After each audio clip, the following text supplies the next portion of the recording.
people just can't see it in front of them. They can't see it in front of them when it's happening, right? You haven't made an honest engagement with the argument of the other side, which is obviously that America's foreign policy is disgusting and abhorrent. They don't have the honesty, they don't have the spine, and they don't have the brains to engage critically with the perspective they're supporting. This is functionally you are making pro-Israel content, okay? When you, I wish people would just actually reckon with this. Like I don't know. What do you mean you want some evidence? There is evidence. Mutahar, some ordinary gamers, Mutahar, has just responded to the latest Noah Samsen video. As you guys may know, Noah Samsen a few weeks ago released a video where he was saying that a bunch of YouTubers backed to genocide, basically. That's what it was called. The YouTubers who backed to genocide. And it was mostly just like a Gaza video, basically, about how, you know, what Israel's done is. Basically, that's basically it. But then it was like laced with this criticism of Ethan Klein and Dan's Twitch anti-Semitism campaign and the way that everyone signed on.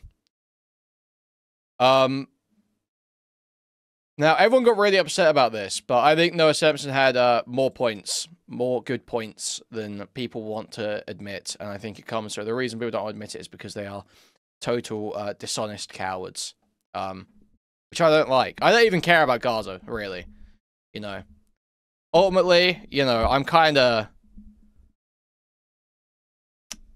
the way the US is kind of going crazy right now, and Gaza is like the least of my concern. I'm just like not people on the other side of the world generally. I'm not like proximity bias exists. Okay, that's all I'm saying. Proximity bias exists for a reason. It's less of a threat to me, so I am less motivated by it. I gotta be real. The Ukraine, on the other hand, is a bit more like concerning for me. Now, the thing is that while many of these YouTubers don't back the genocide, and even Ethan will say like, oh, I disavow Israel's actions, blah, blah, blah, blah, blah. There is a criticism, a pretty good criticism, in what Noah Samsen's saying, that is basically just, he's just rewording the main thesis of, or he's not even rewording, I think he even cites it at one point in one of the videos, or maybe even both the videos. He's basically just making a point about manufactured consent, right? Which is this idea written about by a guy called Noam Chomsky that all these lefties love, where in the media, in discussion about geopolitical issues, especially wars, a lot of times what this is used for, or communism is the other one. There are ideological assumptions that are made in the way something is spoken about that people avoid addressing to basically presuppose, to make it so their conclusion is like presupposed true. So an example of this is basically saying stuff like the Twitch or terrorist stuff, okay? Dan's Twitch or terrorist website. What a terrorist is, like we can all say we have like a colloquial, like moral definition of terrorism. But what a terrorist is in that context is actually it's someone who is part of a group or a person who's been marked, or part of a group that's been marked by the United States government as being a terrorist organization. But what a terrorist organization is, it is like it's very ideologically and pragmatically driven, where basically, so look at al-Sharaa in Syria, the like interim president who just took over when they rebelled against Assad. Al-Sharaa used to be Al-Qaeda, so ostensibly, Western nations, UN, all that shit, shouldn't really negotiate with this guy, shouldn't deal with this guy, because he's a terrorist, by all means, by categorization from being in Al-Qaeda. But now he's the president of Syria. So you kind of have to deal with him. So all of a sudden he's not really a terrorist anymore because he's becoming like a state actor, kind of. But with a lot of these terrorist groups, a lot of the time they don't become like official state actors, or they have like a bit of the country under control, stuff like that. And people do end up working with them. And then like, you can look at like the Mujahideen, right? How the US funded them initially. Obviously, there's the whole Rambo thing that always gets referenced, which is dedicated to the brave Mujahideen fighters of Afghanistan. So what a terrorist is already like when you label something as a terrorist, there's a lot being baked in there that can be kind of disagreed with. And if you uncritically just accept the framing of the US government as to what a terrorist is, and then disregard anything a terrorist says, that's not really a very honest engagement, because you haven't critically engaged with that first step, that first presupposition you have that oh, these guys are terrorists because they're labeled terrorists.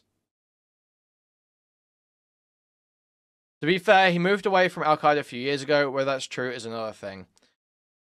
I mean, yeah. I mean, you always gotta argue about that. But that's the thing, though, is that with all these terrorist groups, they all do splinter. They all splinter, and people join other groups, so they form new little militias. Like, it's not... Like, this is part of the problem with the terrorist labeling, right? Is that there is so much fluidity in a lot of these groups, because they are just, like, militias in a bunch of, like, countries that don't have strong government infrastructure and institutions, right? It gives countries cover to work with them. Yeah, exactly.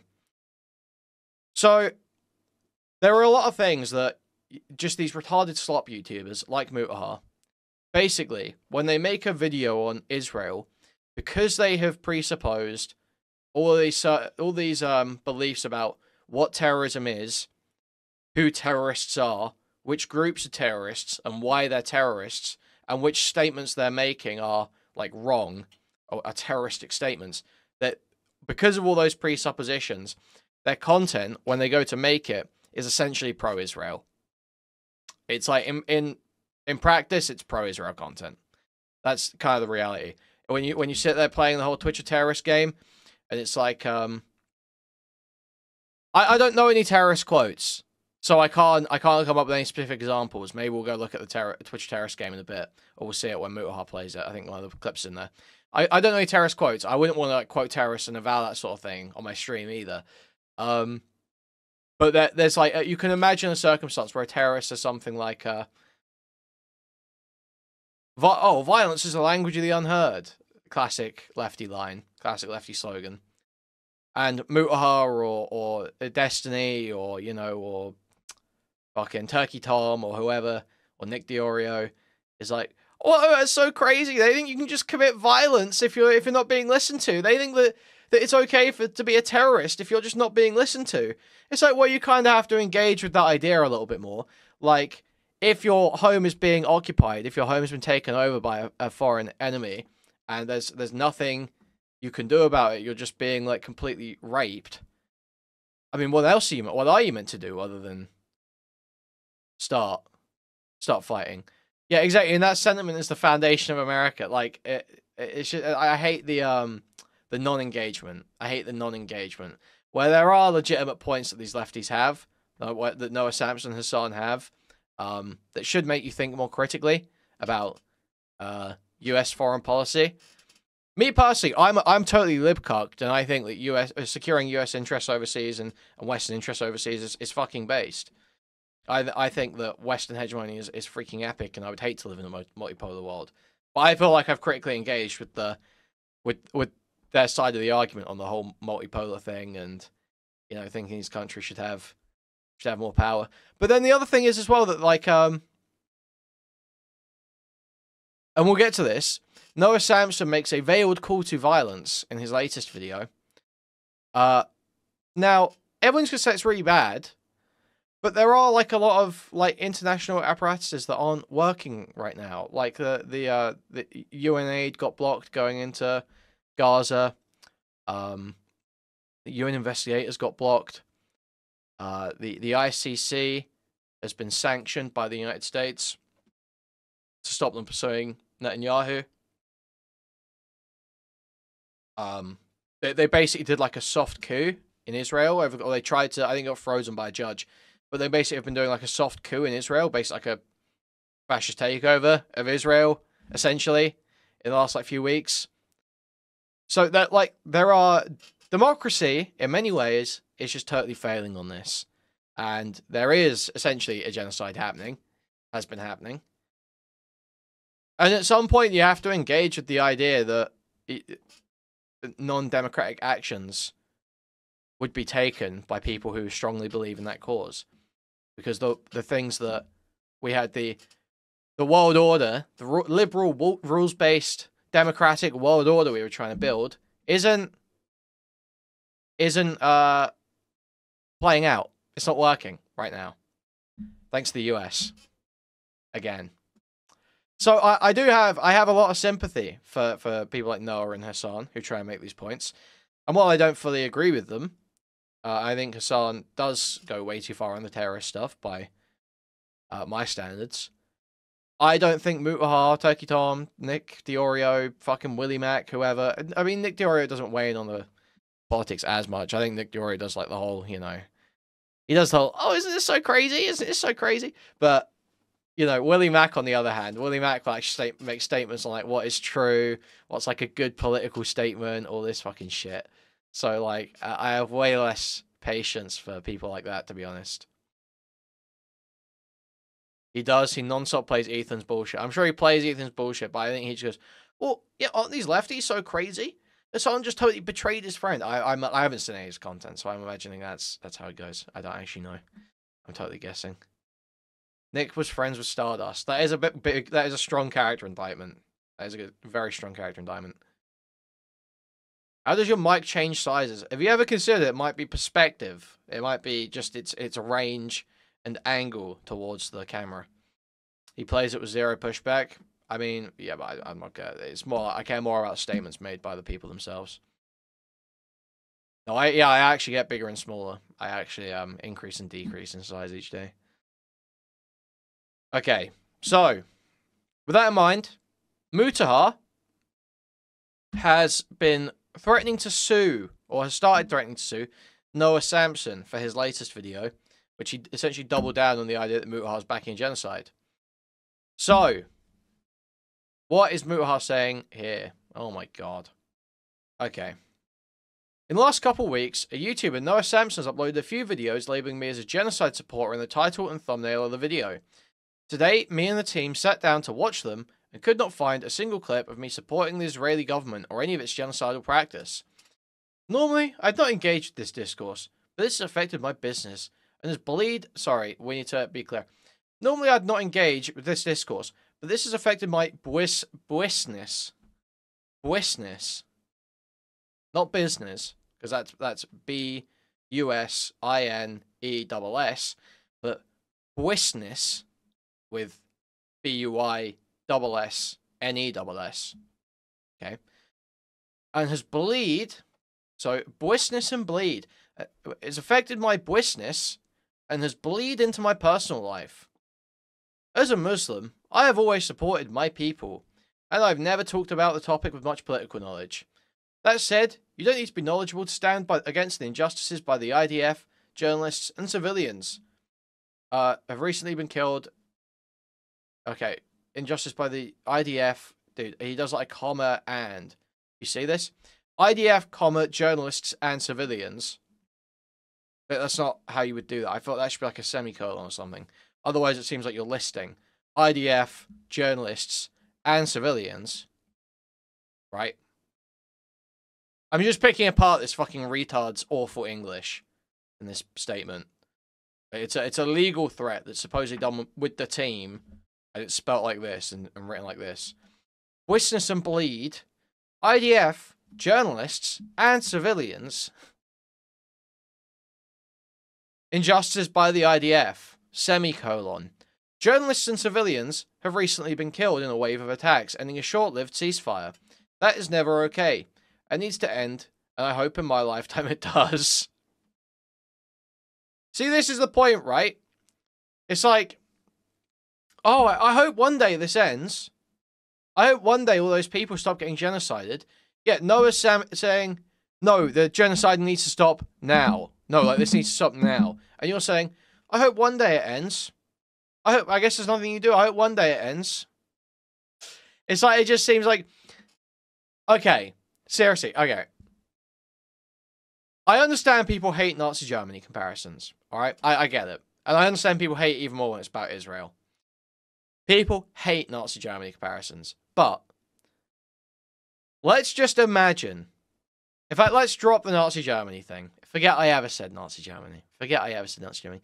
Let's imagine a parallel world where about 100 years ago, there was a takeover, an undemocratic takeover of a government by an ostensibly elected or somewhat elected group, political party, on the basis of hatred of a specific ethnic minority group that then began engaging in expansionist genocide programs. Let's just imagine a crazy world where that sort of thing happened. A crazy, crazy world where that sort of thing happened.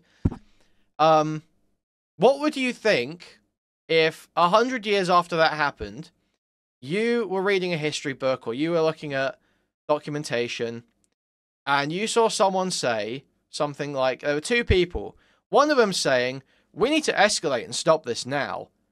And the other one saying, oh, all the people getting upset about this are really weird and crazy. I hope one day this ends. I hope one day this ends. All the people that are complaining about it are so weird and crazy, though. Like, what would you think, looking back at that? If there was, you know, an imaginary parallel world where there was like an expansionist genocidal power about 100 years ago that was taken that in an undemocratic way took over the government after slight use of democracy. What would you think? Obviously, you would be like, would be really weird if someone, I don't know, tried to free the slaves. Yeah, like, I just think people should, people just can't see it in front of them. They can't see it in front of them when it's happening. And they will make excuses. It's the same with the US and Israel right now. They can't see the takeover. They can't see the, you know, the attitudes that are swelling up right now. Are we decrying the nothing ever happens crowd? Essentially, yeah, basically. Like, it's just very concerning, you know. Aiden said this. I'm stealing this from Aiden. Past couple months, I've realized how it happened, you know. You always say, how did they all go along with it? How did so many people go along with such crazy injustices, with their country being taken over? How did so many people go along with it? How did no one stop it? Why did no one feel motivated to stop it? And then you see, and then you watch it, and then you watch it, and you're like, wow. They do it by saying they just cope. They cope and lie to themselves endlessly, and they say, oh no, that reporter was added because they were playing 5D chess because of the fake news media, and then no truth ever matters, and they just get to take anything over, commit any crime, and kill anyone they want. Yeah. Yeah, I'm seeing it now. I'm seeing it now. I hope in my lifetime it does. In regards to Norian's defamation, I never wanted to financially harm or bring a lawsuit to a creator, but slander like this is far too extreme and unchecked, which is at this time, we're exploring legal action against Noah for defamation/slander. Wow. I seriously doubt that happened. I don't think you can prove gross negligence here. But, not gross negligence, actual malice. Actual malice it would have to be, because you were a public figure. I meant to say. You probably could prove gross negligence, but I don't think actual malice. The worst myth propagated was that Germany just went crazy and evil suddenly for a little while. Yep. I don't think you even get negligence. Well, no idea. Anyway, guys, with that in mind, there's the Mutahar legal threat. I think this is a terrible lawsuit. I think this would be stupid. I think, first of all, it's a bad lawsuit morally, because he hasn't really... He made the claim, what? You backed a genocide. I'm sorry, but you can't argue that. You played defense. You bought into a campaign that is targeting people speaking out against the genocide. And I understand people have problems with that framing of saying it's people speaking out against genocide, and they say people siding with terrorists. But this is exactly why I have a problem with the whole terrorist presupposition thing, right? They don't see them as terrorists in the same way you see them as terrorists, right? In their view, the US also does terrorism, right? And the US it's kind of true to some extent. I mean, I'd probably nitpick on that a little bit, but it's true to some extent. So this is why I have a problem with the terrorist presupposition thing, because it allows you to just switch brain off and go, they side with terrorists, so they're wrong. And it's like, yeah, but you're making a statement here saying, oh, well, I hope in one day in my lifetime, the massive genocide, the complete destruction of thousands upon thousands upon thousands of people's homes ends. I hope in my lifetime the occupation, starvation, systematic rape, imprisonment, concentration camp conditions, and I hope one day the concentration camp conditions being funded with my tax dollars end. I hope one day, like, because and the only reason that you get away with this is because you have the presupposition of US good, brown terrorist bad, and that's it, and you haven't thought any more critically about it. But whatever. Can we finally admit the pager thing was terroristic? I'm still mad. No, the pager thing was still based. Sorry. Just see on the pager thing. The rapes are bad, though. I'll say the Israeli rapes are bad. It's bad. Whether Hamas are raping or the IDF is raping, it's always bad. I'll take a stand on that. All right? Anyway, guys, let's we're switching right to quick lift break because I'm gonna smoke because I already want to smoke. I was speaking for a moment there. Let's watch a bit of this Mutahar stuff. Not Mutahar, Noah Samsen. So let's watch I'm not watching the whole first video because it's long as fuck. And I watched a lot of it offline. I was just listening to it in the background at one point. But we are going to watch the last 20 minutes or so because this is where the main stuff about YouTubers are. Most of the rest of it is basically all about just Israel Gaza, as far as I'm aware. He talks about like a load of different, war crimes Israel have done, some like Palestinian activists, bunch of stuff like that.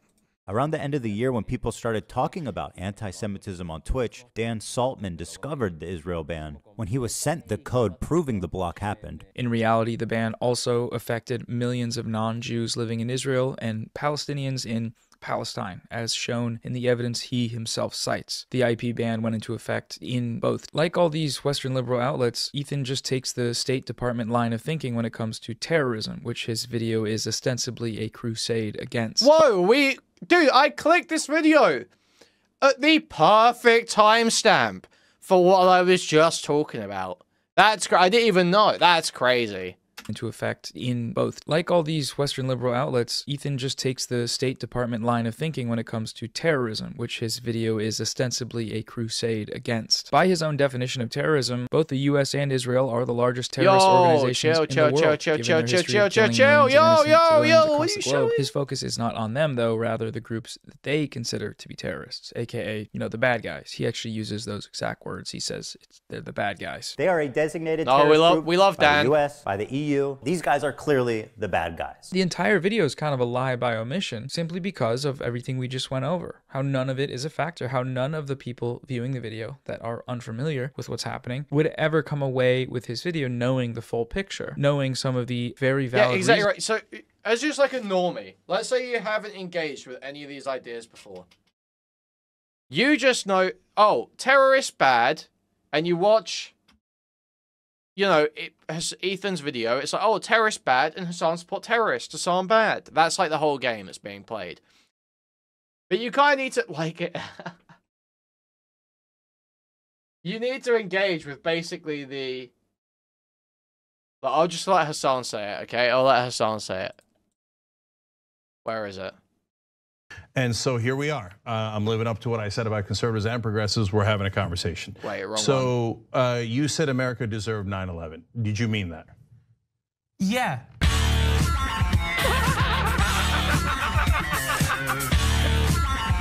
Okay. Look, you kind of need to engage with basically that, right? The idea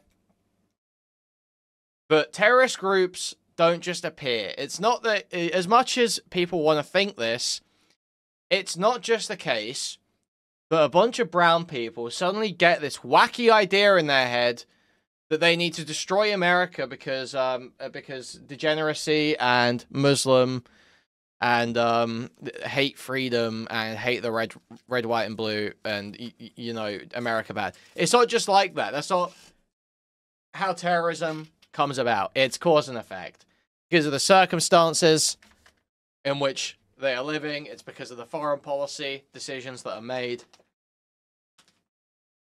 There is the world operates on cause and effect. When you go and do some shit in some other country, there are effects that are second order, third order that you may not foresee initially. There were definitely people globally that jumped on the ISIS bandwagon. Yeah, for sure. There's like you get like religious radicals, right? That's one thing. But that's not really what we're talking about when we talk about like terrorist groups, right? When we talk about like a terrorist militia. Some people might go over there and join them for like some religious reason, or there might be people that are recruited on a religious basis. But fundamentally, the purpose of the group, and the formation of the group does not come from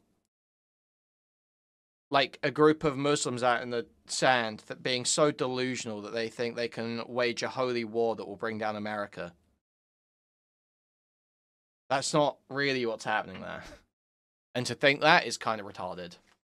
I feel like a game is being played where you describe a causal relationship in geopolitics that's not just being used to explain why terrorism happens. It's being used as part of a moral argument. I mean, that's not a game being played. Yeah, the cause and effect has a bearing on what the morality is, right? It's not that, you know, 9/11 is okay because America went into foreign countries and fucked around. It's more like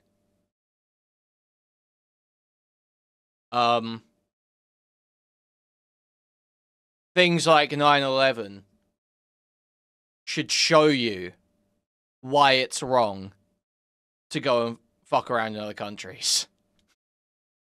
I think that's more what the argument is, right? Don't you want us to do that? Well, yeah, I mean, I'm arguing Hassan and shit's perspective right now, okay? I'm sorry, but I've always said Hassan's, and loads of people say this, pretty sure even Destiny says this. Hassan fundamentally has a point with the 9/11 thing. There is a fundamental point that there is cause and effect. It is not just these wacky Muslims hate America so much because freedom. Osama bin Laden just hate America so much because freedom and gay people. So he sent a plane into the building. That's not what it was. It's blowback. Exactly. It's about blowback. But when you, you know, and like, it's not easy. None of this is simple stuff because a lot of the stuff that the US did in foreign countries, like, well, some of it was super fucked up and malicious. There's a lot of bad shit that just happens because it's really fucking hard to invade a country where, like, all of the fighters, all of the enemy military dress like civilians and hide in houses. So, like, not everything that happens is like, oh, America's this evil genocidal power that's just trying to fucking dominate the Middle East. It's not like America deserve it on a moral level, like a bunch of American civilians deserve to die.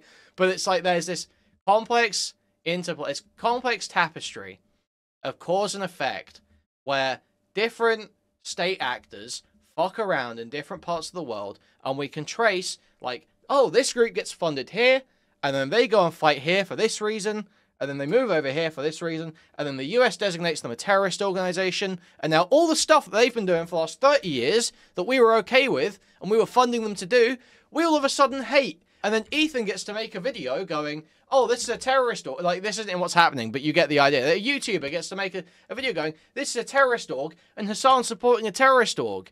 So Hassan's evil. It's like, well, that's not really the whole picture, is it? Because we actually loved this terrorist org up until 2 years ago. Like, that sort of thing, right? But people don't want to engage on that level with it. They want to just go terrorist org, Hassan support terrorist org, Hassan bad. Hassan extremist. That must be the case.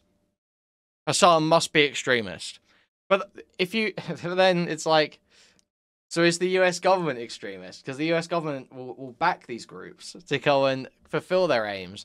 It's like, so how is Hassan an extremist for saying, yeah, I'm not too fussed about this group because they kind of fulfill it. They're kind of trying to get where I want to go.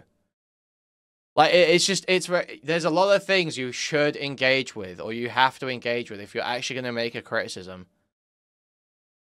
And just making your gay commentary video where you don't question any of the presuppositions and you just pretend Hassan is crazy is not only dishonest, it's like intellectually dishonest, intellectually lazy. It is kind of backing genocide. It is playing defense. I thought you can have a better argument, Hassan, if you target him exclusively for the Houthi support. Houthis seem more like opportunists and freedom fighters. There's way better, for sure. Playing the Houthi musical, playing like, having like the Houthi spokesman on, your little Instagram F-slide influencer guy, that shit. It's just like, it's like totally retarded. It's like obscene and retarded. Like they are like, well, I don't know what you call them. A spokesman, influencer, gimp, rent boy. I don't know. Concubine. I don't know.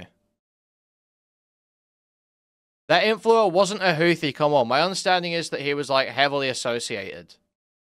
He wasn't like card-carrying member or whatever that means, but he was like heavily associated with the Houthis. And he was playing defense on Twitter as well. Was it? Yeah, he said he was with the hostages and shit. Yeah.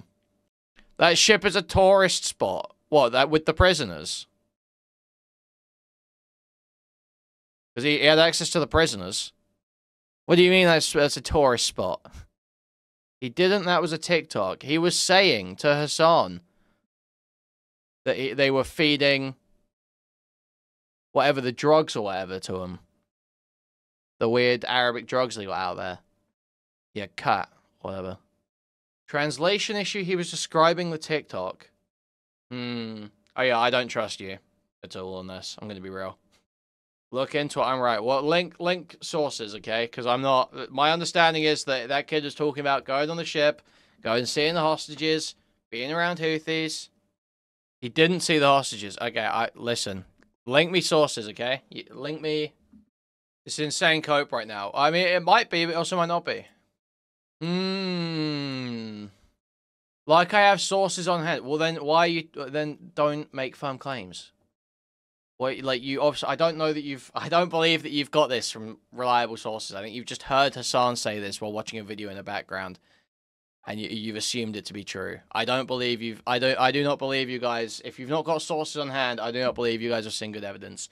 Because if you had strong evidence about that, you would just know where to go back and find it. It would be like 2 seconds. It'd be like, oh yeah, here's the thing where this was easily explained. What strong evidence do you have that the kid was in the room with the hostages? Him claiming it. Or well, the translator claiming it, I should say.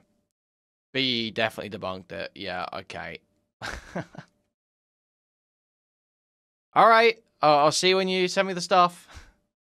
Reasons why someone like Hassan might be critical of Israeli atrocity propaganda, or might support groups like the Houthis for their heroic actions in the... No, it's... Okay, so Honkley, you're not understanding what maybe I'm not being clear enough here.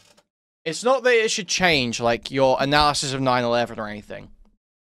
It's the idea that you should engage with the reality of terrorism and not just resort to the label of terrorist or terrorism, terrorist act or whatever. You need to engage with the groups, with the actors, with the ideologies, with the motivations, with the cause and effect. You need to engage with that part, not just go terrorists bad, basically. It's not that it has to change anything about your moral evaluation at the end or which side you think is like it's best for to win, quote unquote, or whatever. It's literally just you need to make an honest engagement with the reality of what causes these things, why people want to do these things, and what a terrorist group actually is. When a YouTuber like Ethan, like Willie Mac, like whoever, just adopts the US government definition of terrorism and which groups are terrorists uncritically and pushes that to people who also accept it uncritically, that has the effect of basically presupposing that American foreign policy is just correct. Right? You haven't made an honest engagement with the argument of the other side, which is obviously that America's foreign policy is disgusting and abhorrent. Because you've managed to essentially bake in the conclusion with your language, and that's the whole point of the manufacturing consent thing, right? That's the whole point of the Noam Chomsky manufacturing consent thing, is the idea that you're presupposed, the language you use, the presuppositions that are built into that, essentially make the conclusion foregone. It's a foregone conclusion. Red Sea against a genocidal regime. The biggest issue, I think, is that Ethan manages to do all of this while still calling himself a stalwart ally to the Palestinians. And I've been a stalwart supporter of the Palestinian cause for many years. This is what makes liberal Zionism so insidious. He is using humanistic appeals to things like peace and safety, but doing so in a way that distracts from the actual source of the problem. The problem is Zionism and the genocidal Israeli state. That is what's causing these problems. And people that might otherwise be able to understand if presented with the facts of the situation are simply led astray by people like Ethan, where a more right-wing Zionist might put off the average liberal with Did Bush genuinely say they hate us for our freedoms? That's wild. extremist claims and overtly Classic Bush. genocidal language. A liberal Zionist draws you in with the facade of empathy. He wants to appear empathetic, as if he cares for these people, as if he doesn't ascribe to a genocidal ideology. So, in order to do that, he has to lie, and roping in otherwise progressive people into a death cult. Aside from this video being a nonsensical genocidal propaganda piece, it's also entirely unoriginal. The video is a culmination of a months-long campaign against Hassan and all these other creators and Twitch, the company, to smear them as terrorists. And yeah, there's like so many Americans now basically do just believe that there's a bunch of Muslims just out in the world, like all these terrorist groups just sprung up because Muslims were like, wow, we hate America because they're so free and capitalist and have gay people. That's basically how they see terrorists. Not because there are a bunch of impoverished countries that have been bombed and played around with due to the essentially imperialist foreign policy interests of a bunch of different state actors on the other side of the world that are 5 times richer and 5 times more developed than them. It's nothing to do with any of that. It's all just about America bad, fuck the red, white, and blue, I want to burn the flag. Like, that is like in the mind of the American, that is what terrorism is. Is Israel really even genocidal? Likud, the party that's in power, are. Yeah, I would say so. Yeah. I think they've destroyed every hospital, damaged every school, blocked aid, anti-Semites and get people, in trouble. The campaign began as a response to the suspension of the live streamer Asmongold. Asmongold made some comments that explicitly justified Israel's genocide of Palestinians in Gaza. I'm not going to cry a fucking river when people who have genocide that's baked into their laws are getting genocided. They come from an inferior culture. I don't feel bad for them. I don't feel sorry for them.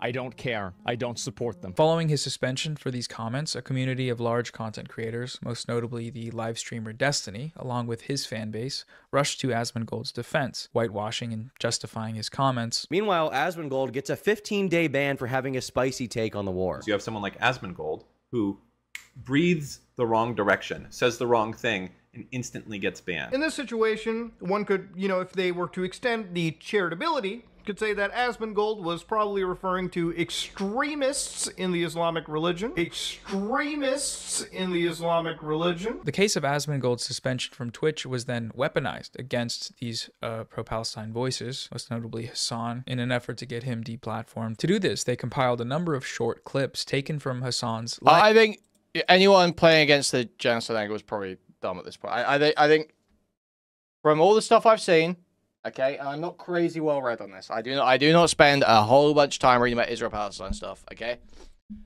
But from what I understand,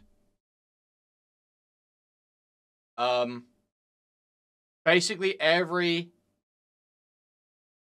1 minute. Let me check. So, okay. At very minimum, Israel is committing war crimes. That's the bare minimum. Israel is essentially is recklessly committing war crimes. Now, Israel has been recklessly committing war crimes in the same area repeatedly, endlessly, and knowingly for about how long now? Almost 2 years, right? Year and a half. Lonerbox says it's not a genocide. Does Lonerbox conclusively say it's not a genocide? I don't believe that. I don't believe that Lonerbox conclusively says it's not a genocide. I think you'd have to be retarded to make a firm statement that it's not a genocide. He says it's probably not conclusively. Yeah, okay. So I assume the claim there is basically, the contention there is basically, is it a deliberate extermination of people? Right? Like, because you would, who are you going to believe? A college dropout or experts? I don't believe Lonerbox is a college dropout. Or experts across multiple different disciplines say it's one of the most blatant genocides in history. Okay, but there's also a bunch of experts in different disciplines that say it's not a genocide, okay? Aren't there? Obviously.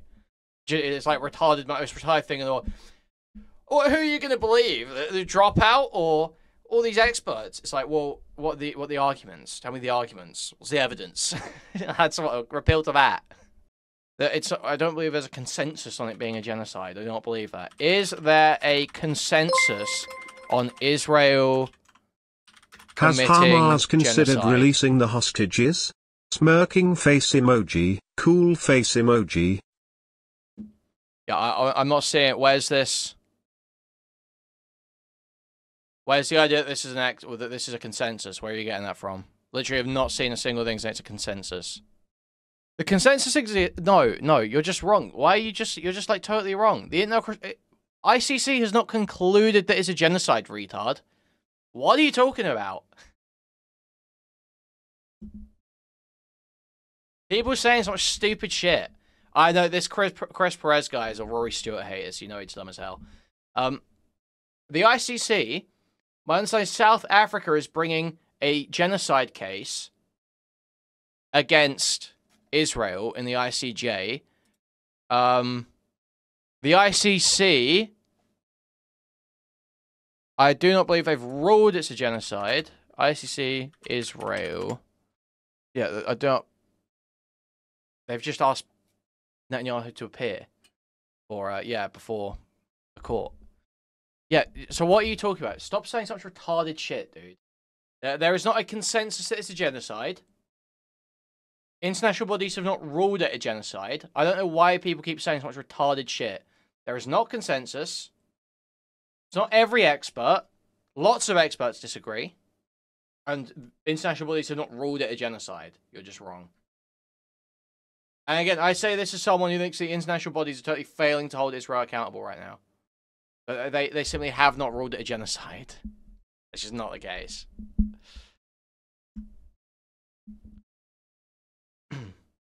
There's always going to be groups who say it isn't. Yeah, but, okay, this is why I'm saying don't just appeal to consensus. Don't just appeal to these people saying it is when they don't all say that. Tell me what the argument is. What is the smoking gun for deliberate extermination? Other than just basically like, well, they don't seem to care about their lives that much. They claim their goals is to, okay, I just know, Sean, you've got to go, buddy. I'm sorry. In fact, I'm giving you one chance because I'm being gracious to the pro-pally people right now, okay? I'm not going to time you out right now. But you need to engage like a normal person, like someone with above 95 IQ. Because there's no quote I can find from Netanyahu where he says, "My goal is to do a genocide." So don't just say, "Well, they've said their goal is to do a genocide," because you know that's not true. So can you say accurate, true statements, please, and not false statements, please? Thank you.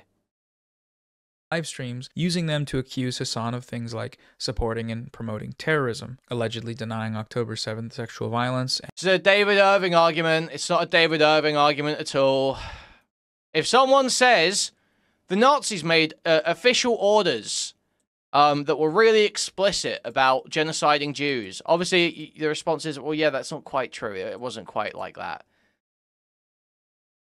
It is a bit more complicated than that. You do have to dig into multiple different orders and different procedures that were carried out to piece this stuff together. It would be wrong to make such retarded, blunt claims. And making anti-Semitic statements. Each one of the clips and their associated accusations can be traced back to prominent posts on Destiny's subreddit. Some of the clips were sourced from videos that criticized Hassan from well over a year ago. These clips were initially hosted on a website created by a member of the campaign. Once the conference codified the Holocaust in writing, though, I could be totally wrong. My understanding was that it wasn't properly codified in writing. I could be totally wrong. Called HamasPiker.com. Soon after, another website was created, DanClancySucks.com, a reference to the CEO of Twitch, Dan Clancy. Another goal of this campaign was to get him fired from the company. This site also hosts all of these clips with their associated allegations. Anti-Semitism eventually was. But what was actually... So, okay. No, even the Wannsee conference, they weren't explicit. From what I'm reading here. Shorthand notes for the minutes were taken by Eichmann's secretary, Ingesberg Lolman, and the minutes were written by Eichmann in consultation with Heydrich. The conclusion of the meeting, Heydrich gave Eichmann firm instructions about what was to appear in the minutes. They were not to be verbatim. Eichmann ensured that nothing too explicit appeared in them. He said at his trial, how shall I put it, certain overplaying talk and jargon expressions had to be rendered into office language by me.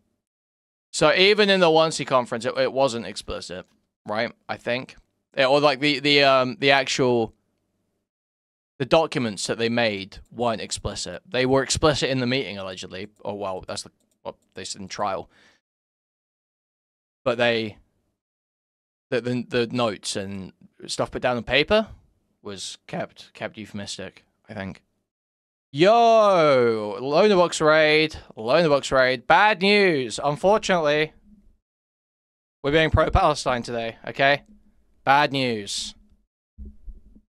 Unfortunately, we hate commentary YouTubers who don't say their real opinion on politics more than we hate Hassan.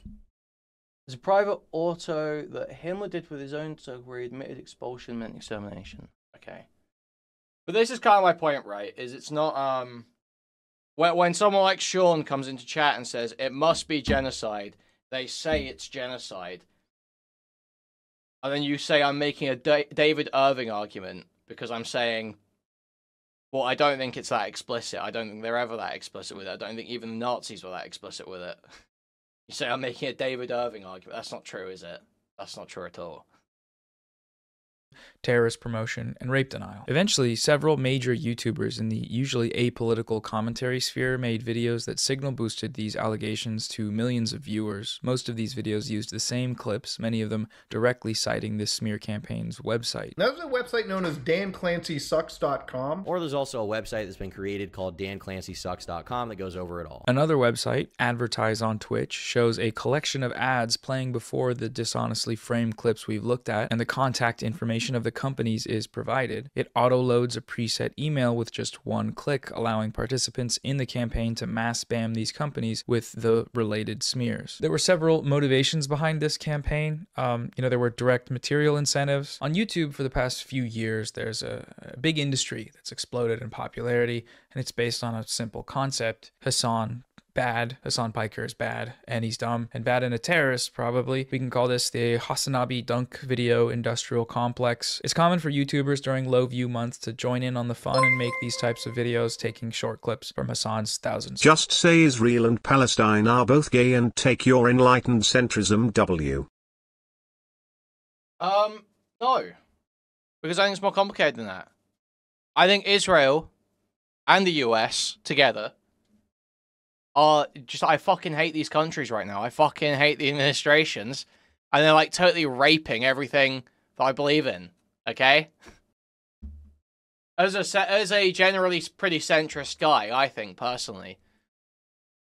I actually quite like democracy, liberal values, rule of law, rules-based world orders. You know, I'm all about these things. I'm all about these things. So I'm actually not a big fan of Israel and the US right now. I think those are really bad right now. I actually have more problem with them than I do and people playing defense for that than I do people saying silly shit about terrorist groups that have already been ground into the dirt. Like, seriously, this is my fundamental thing as well. What the fuck does supporting Hamas mean? Hamas have been ground into the dirt. What does supporting them on your Twitch stream do? What does saying, actually they're epic, what does that on your Twitch stream, what does that do? What are we worried about here? Gets you clout. Yeah, but I mean in terms of like harm, right? But then you've got retards like Asmongold, who to a million people, millions upon millions of people, are just like totally cocksucking the Trump admin. Saying that, you know, who gives a fuck about due process? The January 6ers didn't get due process, so we can throw whoever we want in El Salvadorian Palantir black site to be put in the Chinese milking machines. Have their hormones harvested by Peter Thiel. It's like, that's the more shit I'm worried about. Like, what the fuck does supporting Hamas mean? Like, who the fuck cares about Hamas? Likud are doing a coup on Israel over last week. The American government is being actively couped, essentially. And it's like, what is it? Didn't someone say the other day, wasn't there some ruling that indicates that what Elon Musk is doing is like totally unconstitutional? Haven't they been arguing in court that Elon Musk isn't the director of Doge, yet they haven't identified an actual director the entire time, and Trump keeps referring to him as overseeing it, being in charge? Like, and you're crying. Hassan says violence is the language of the unheard and plays a musical on his live stream. I just don't care anymore. And the idea that there's a bunch of people that just like uncritically play defense for the US admin and the Israel admin by like signing on to these smear campaigns that they are smear campaigns fundamentally. It is just targeted at fucking with Hassan. They sign on to these politically coded, politically motivated smear campaigns that do have a political message. But they don't have, like, any of the... They don't have the honesty, they don't have the spine, and they don't have the brains to engage critically with the perspective they're supporting. Of hours of live streaming to misrepresent what he's saying, usually parroting the exact same talking points they're getting from the same YouTubers in the same community. They're watching each other's videos and making each other's videos. It's kind of like a perpetual cycle of dumb guy slop. It's interesting to see YouTubers that typically cover TikTok drama and gaming content randomly giving their opinions on genocide and geopolitics, but that's the result of such an ecosystem. It's not about the politics, it's about making money by attacking a guy they don't like because the guy in question happens to be a political content creator. They have to try to do politics. It's really funny to watch, honestly. It's also wild because the political content creator in question is an anti-genocide content creator, and the arguments they're attacking him for are anti-genocide arguments. So these creators, you know, they're positioning themselves in opposition to him and his arguments, de facto positioning themselves on the pro-genocide side. You know, anti-genocide is pro-genocide. It's quite the precarious predicament they've placed themselves in. Do they realize it? No. Do they care? Probably not. But that's what's happening. You know, that's what they're doing. The success. Okay, you're garbage. Not sure why Lona raided you. I mean, if you disagree with anything I've said over the course of this stream, I take callers. Discord.gg/Kuihman. You're a Lonerbox fan. I'm sure you've seen this many times before. Very, very easy. Very easy to join, very easy to call in, very easy to come and explain why I'm, I don't know, evil terrorist support or something, or anti-Semite, or whatever. Success of Ethan's video, which garnered over 3 million views in its first month, is a testament to the algorithmic viability of Hassan Bad content. Get in front of a politically illiterate American audience and call a pro-Palestine influencer a terrorist. Promoting hateful terrorist music videos. Terrorist propaganda videos. Terrorist propaganda video. Collect big fat. Okay, this is also retarded non-engagement, pathos. Like this idea that he needs to do content on all genocides. That's not even. It's not what he's arguing for these other people. He's not saying, you know, Mutahar needs to do a video calling out the Israeli genocide of Gaza. He's not saying that. What he's saying is these people are making content on the genocide that sides with Israel, basically. In essence, in practice, sides with Israel. They are talking about this genocide. It's not, you have to talk about every genocide and oppose all the genocides all the time, making a fucking principled stand to say this genocide can't happen. He's saying if you're going to talk about it, engage past simply, oh, US government says this is terrorist bad, Hassan bad. Like, this is the most lazy, low IQ version of, like, it is just like the archetypal example of manufactured consent.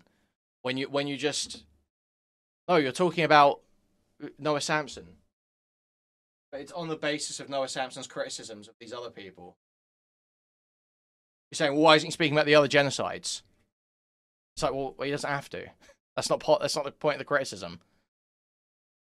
At AdSense check. That's how it goes. And Ethan knew it would do well too, and made sure to get a sponsor for the video. Thank you to ExpressVPN for sponsoring this video. Which was a VPN company that happens to be owned by an Israeli billionaire with a history of funding and supporting the IDF. He's not a Zionist though, apparently. Apparently he's not a Zionist, and he's pro-Palestine. I've been a stalwart supporter of the Palestinian cause for many years. A few years ago, Destiny was banned from Twitch. Since then, he has repeatedly attempted to be reinstated on the platform, and the latest attempt by using the campaign was probably the closest he's ever been in terms of putting pressure on the platform. We're tired of your site changing the rules every week. Nobody knows what's going on.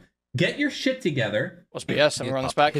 Which was a VPN company that happens to be owned by an Israeli billionaire with as well too, and made sure to get a sponsor for the video. Thank you to ExpressVPN for sponsoring this video. Which was a VPN company that happens to be owned by an Israeli billionaire with a history of funding and supporting the IDF. He's not a Zionist though, apparently. Apparently he's not a Zionist, and he's pro-Palestine. I've been a stalwart supporter of the Palestinian cause for many years. A few years ago, Destiny was banned from Twitch. I think that's a weak point against Ethan there. I think that's a pretty weak point. It's just an ExpressVPN sponsor. I doubt he thought that deeply about it. I don't believe that reflects on his actual ideology to take that sponsor. Since then, he has repeatedly attempted to be reinstated on This is the first Noah Samsen video. This is just the last 20 minutes of it, because I just wanted to watch this bit for context. The bit about the actual YouTubers, not the bit about the war crimes. And the latest attempt by using the campaign was probably the closest he's ever been in terms of putting pressure on the platform. We're tired of your site changing the rules every week. Nobody knows what's going on.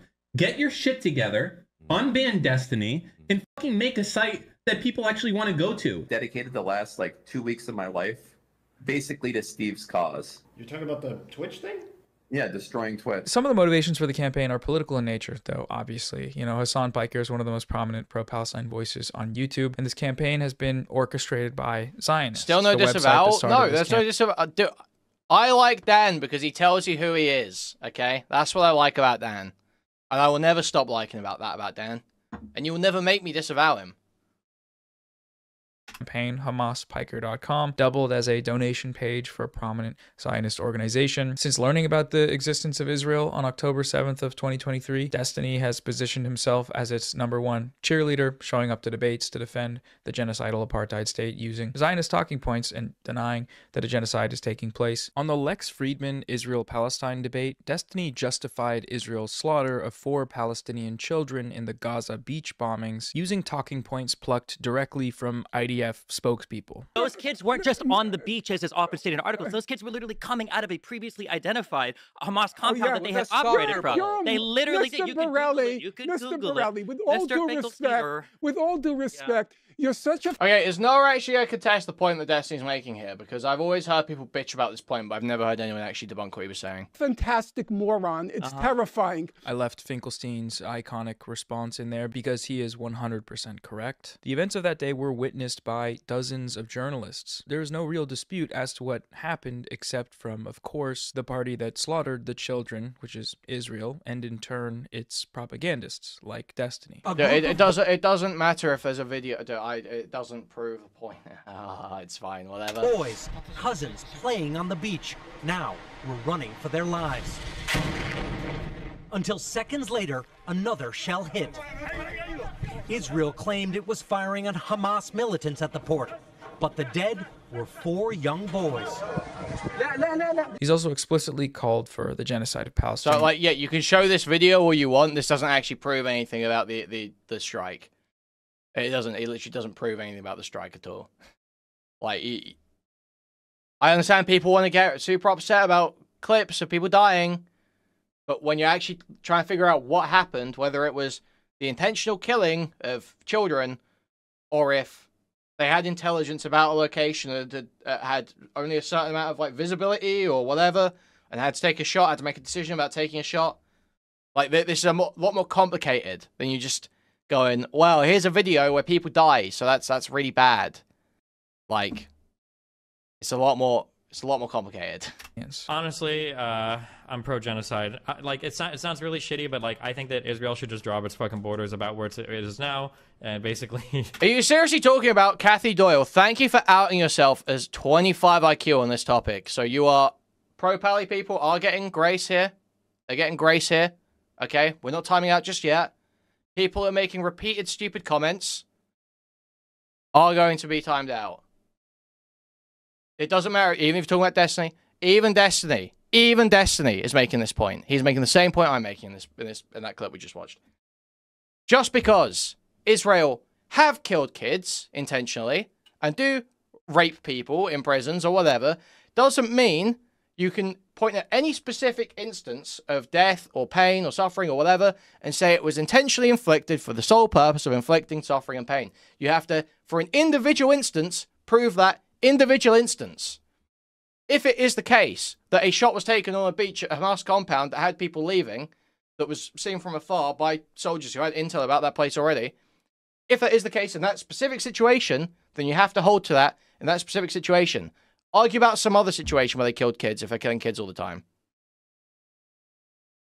Palestinians can go live in another place. That's really shitty, but, like, that's about right. Because I read the Wikipedia when I watched this debate, Anina, and I came away with the impression that it was justified. Well, not justified, but that based on the intel they had at the time, it was they were making what they thought was the best decision. This guy and his community who are the source for every one of the arguments that Ethan makes in his video. Do stalwart advocates for Palestinians normally collaborate with advocates for Palestinian genocide? No, they do not, in my opinion. Destiny's podcast co-host Dan Saltman, the other main driver behind this campaign and the one spearheading the creation of these smear websites, is also a Zionist. Saltman promoted pro-Israel organizations like the ADL and stopped anti-Semitism, and Zionist politicians like Richie Torres, who shared and boosted the campaign. He consistently weaponizes Zionist talking points, like asserting that any reference to Zionism is actually just coded anti-Semitic language, the implication there being, of course, that criticizing Israel and Zionism is inherently anti-Semitic. That's a very common Zionist tactic. It's like the Zionist tactic, in the West at least. Perhaps the most significant motivation, though, and indicative of the sort of unserious nature of this campaign, is just spite. These people all seem to have deep personal vendettas against Hassan and these other creators that should give one pause when considering the seriousness of the campaign that they're running. God, he's so cringe. He's like such a cringe loser. I would pay we'd raise $1 million. He calls the Ethan video like a spiritual Destiny collab or something similar in the second video. While obviously a bad faith, not being used pedophile dog whistle, don't people weird. But well, obviously a kind of bad faith tactic to associate Ethan with Destiny. That's kind of true. Let's be serious. That is kind of true. There's a truth to that statement. That's an accurate vibe, I think.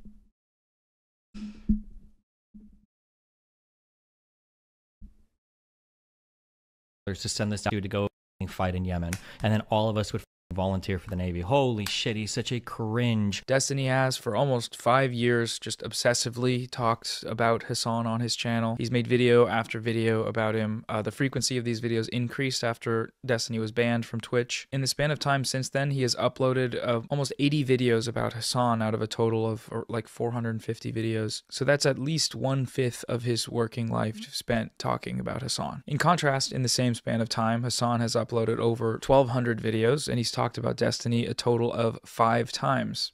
5. 4 of them have come in the last few months while covering Destiny's role in this smear campaign and the credible allegation. Okay, this is dishonest because like there's a million times where Hassan's just spoken about Destiny on stream or for Car 4 in euphemistic ways. Of sex crimes against him. So that's less than 1% of his coverage. This isn't an internet beef. Hassan has a stalker. With Ethan, I feel like I can kind of spot the moment that he started going into this direction, which was the moment that people started calling him racist for saying racist stuff. It was one argument he made where he compared Jewish voice for peace anti-Zionist activists to capos. There was Jewish collaborators with fucking Nazis. Ethan, don't do that, please. Don't say that the Jews' voice for peace are akin to capos. Like, that's...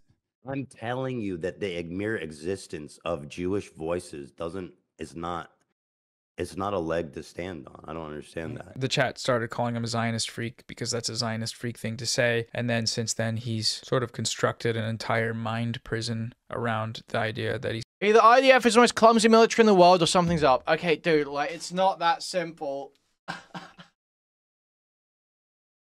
Dude, everyone's just so retarded on this. Oh my god, it's so fucked up. It's incredibly fucking hard, okay?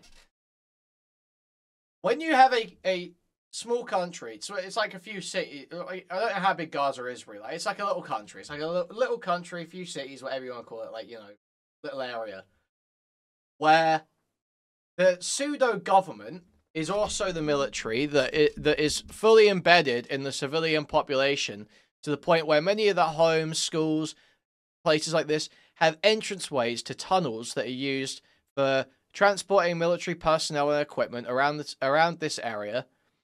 Like this, such a fucked situation where it's very difficult to, you know, to conduct a military operation. Yeah, there's probably going to be a lot of collateral if you send the military into a place like that. Like, it's not just a case of, oh, Israel's just either clumsy or intentional. No, it's a very fucked situation that is incredibly complex, that is incredibly difficult to conduct a military operation in. And yet there are a lot of calculations made where it's like, okay, we know there's some amount of hostile presence in this building. Some amount of either Hamas presence or civilians that have taken up arms against us in this building. Are we sending a squad of IDF into a meat grinder to get their heads blown off by people sitting around in corridors? Or are we dropping a tank shell in this building? Like, yeah, and they choose the tank shell. Yeah, but what? So you're saying they have to send their own troops in to die when they've already been, when they're kind of responding to a hostile attack in the first place? Like, it's not easy. It's not easy. And it's not as simple as just, it's genocide or they're insanely clumsy. It's not that simple.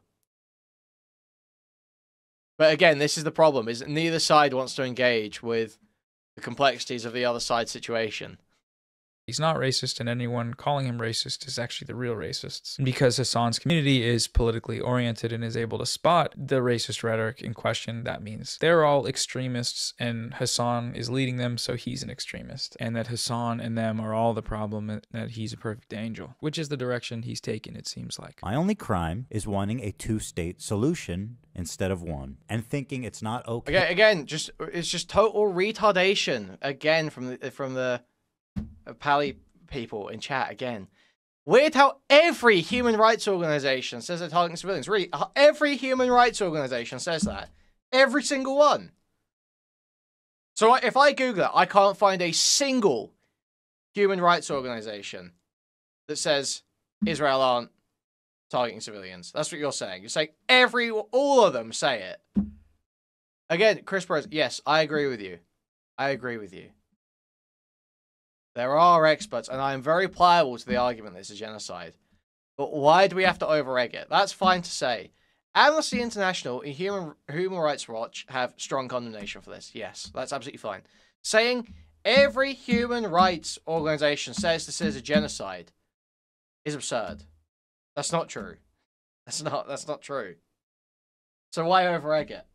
We can make firm criticisms without going to just like these retarded superlatives.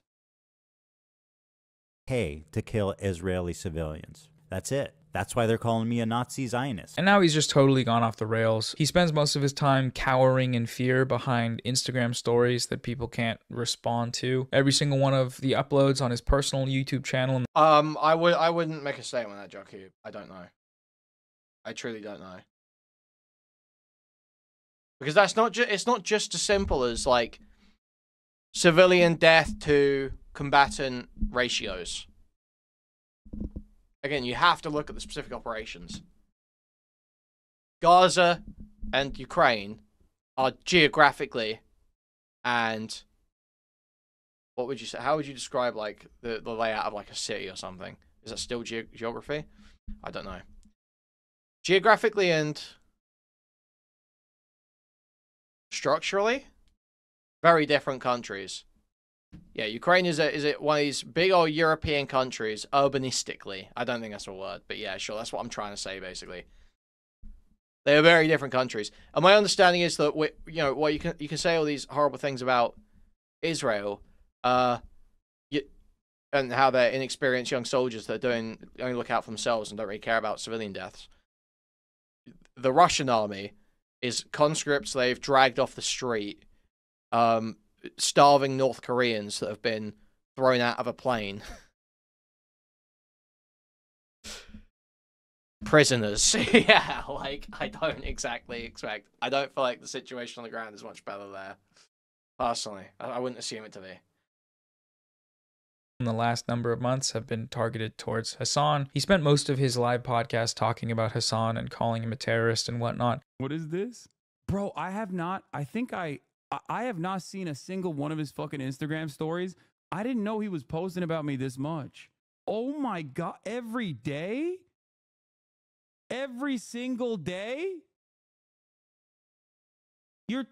No. There was that one Instagram story where Ethan Klein was having to evacuate due to the wildfires or something, and he managed to make the post about Hassan and about how Hassan probably thinks it's awesome that his house might burn down while his family is in the background trying to evacuate the wildfires. Just wild. Ethan Klein has repeatedly denied any association with this campaign and Destiny or his community. That may have something to do with the recent credible allegations that Destiny is a sex criminal, but this is false. Ethan has been caught on his live podcast browsing the Destiny subreddit for arguments to use to attack Hassan. Leaked Discord logs show Dan Saltman admitting to exchanging emails with Ethan and the H3 team personally during the campaign. And even if there wasn't evidence of direct communication, the far more important connection is that Ethan is saying the exact same things, using the same out-of-context clips that everyone else used to call Hassan a terrorist or whatever. It's been a group effort. That's just what it is. So just a few final thoughts here.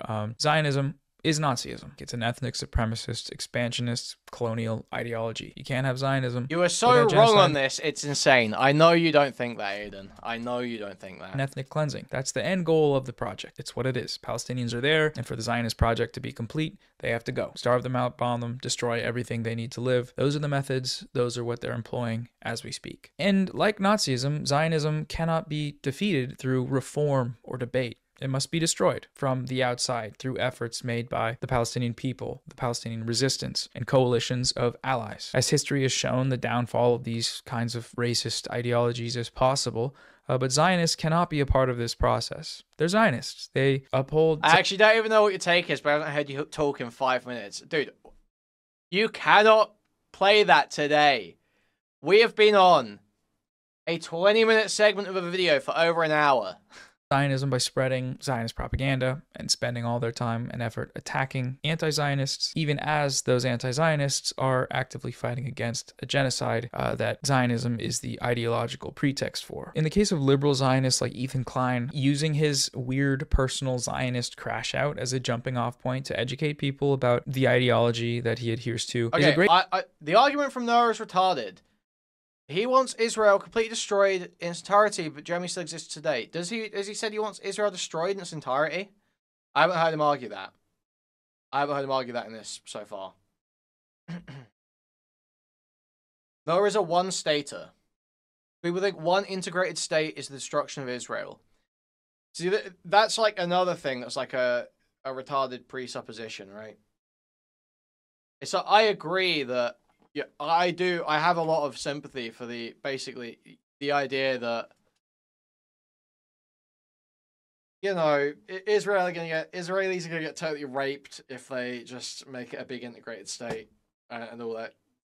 And I do want Western interests secured over there. But then you can't just like presuppose that one integrated state equals Israel is raped. And just say, well, if you want one state, then hate Israel. Destroyed. Wow, defending settler colonialism, genocidal Hasbro propaganda, question mark, nail painting emoji. Awesome. But it's just so fucking, dude, literally, I have no idea how to even sort through it in my head. Here's my fundamental thing, right? I like Western values, okay? I'm a big fan of democracy. I think we should WAD police. I think that's based. That's my fundamental problem here, is I think WAD policing and regime change is actually based. That's the fundamental issue. I actually don't want... But then the problem is that Israel is a total betrayal of that. Because, like, here's the thing, right? Is I don't want, like, some Islamic state popping up there, you know? I don't want some just, like, total insane, you know, death to the blanks state popping up in the Middle East instead of Israel. But then also Israel is like totally betraying any principle that I've got about democracy and rules-based world order.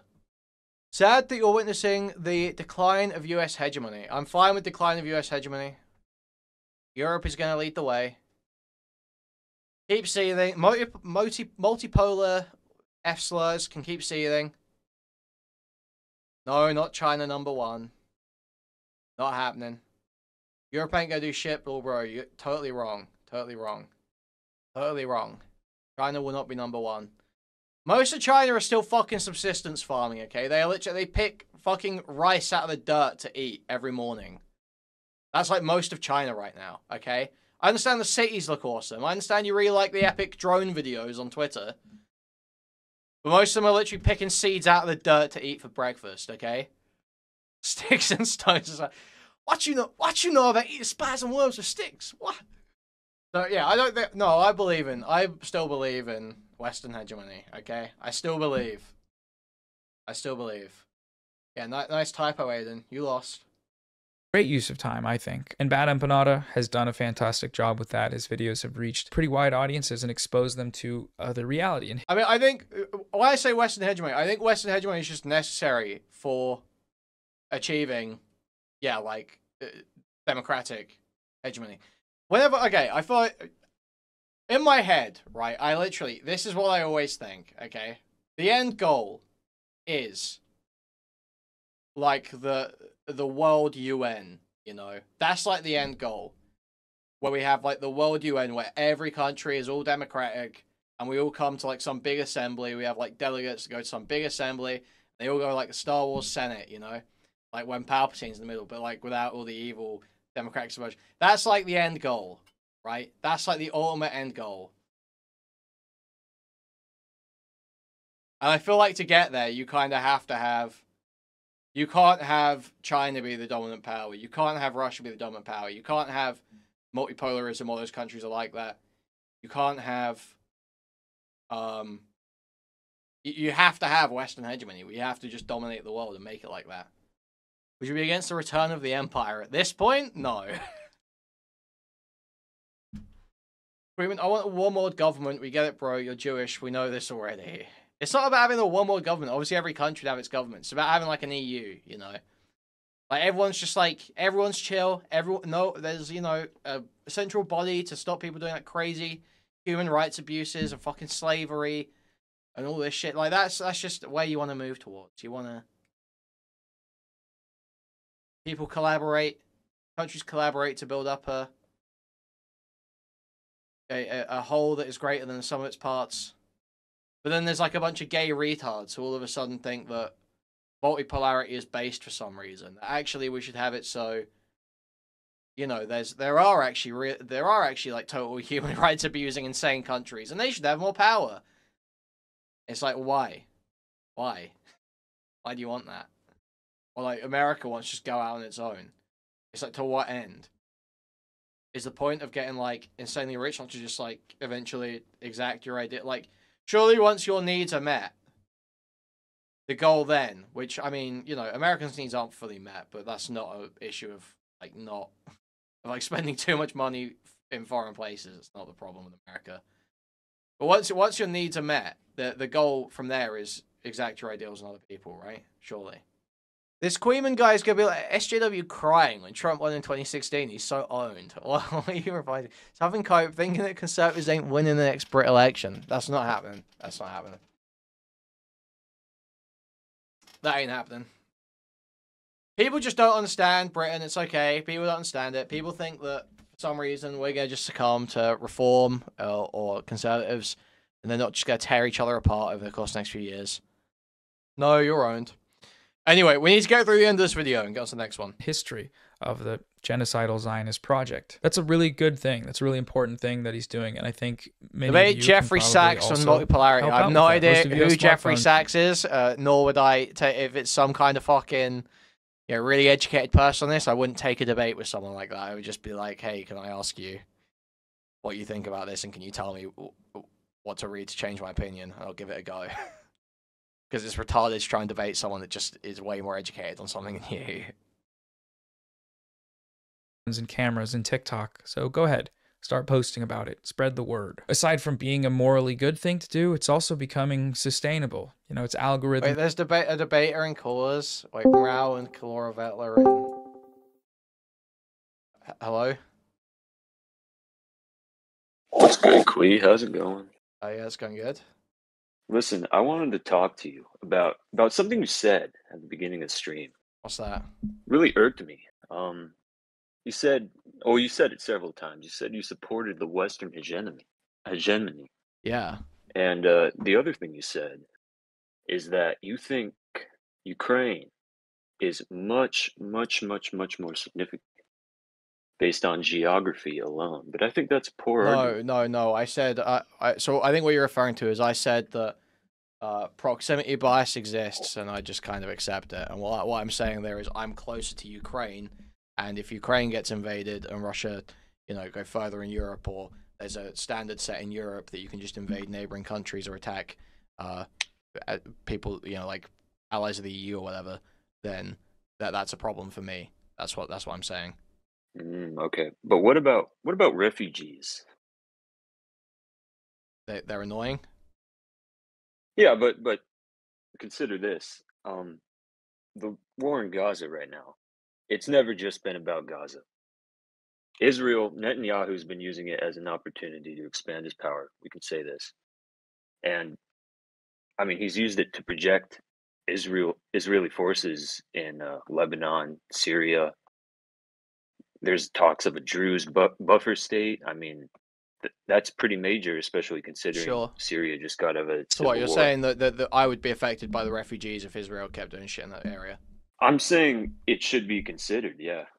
I mean, yeah, there's a consideration there, but I just... That's not... I mean, I joined this debate because I thought... I told you what I thought you said, but I guess it's just nowhere. It's nowhere near as it's nowhere near as much of a concern to me. Like refugees is that's like a second order, third order effect where like there are things that you can do, and like other countries can pick up the slack there in theory with refugees. When it comes to like there's a hostile power that wants to like take over an area that I'm very close to. That's like a much more clear. That's like a first order, very clear and present danger I'm very concerned about.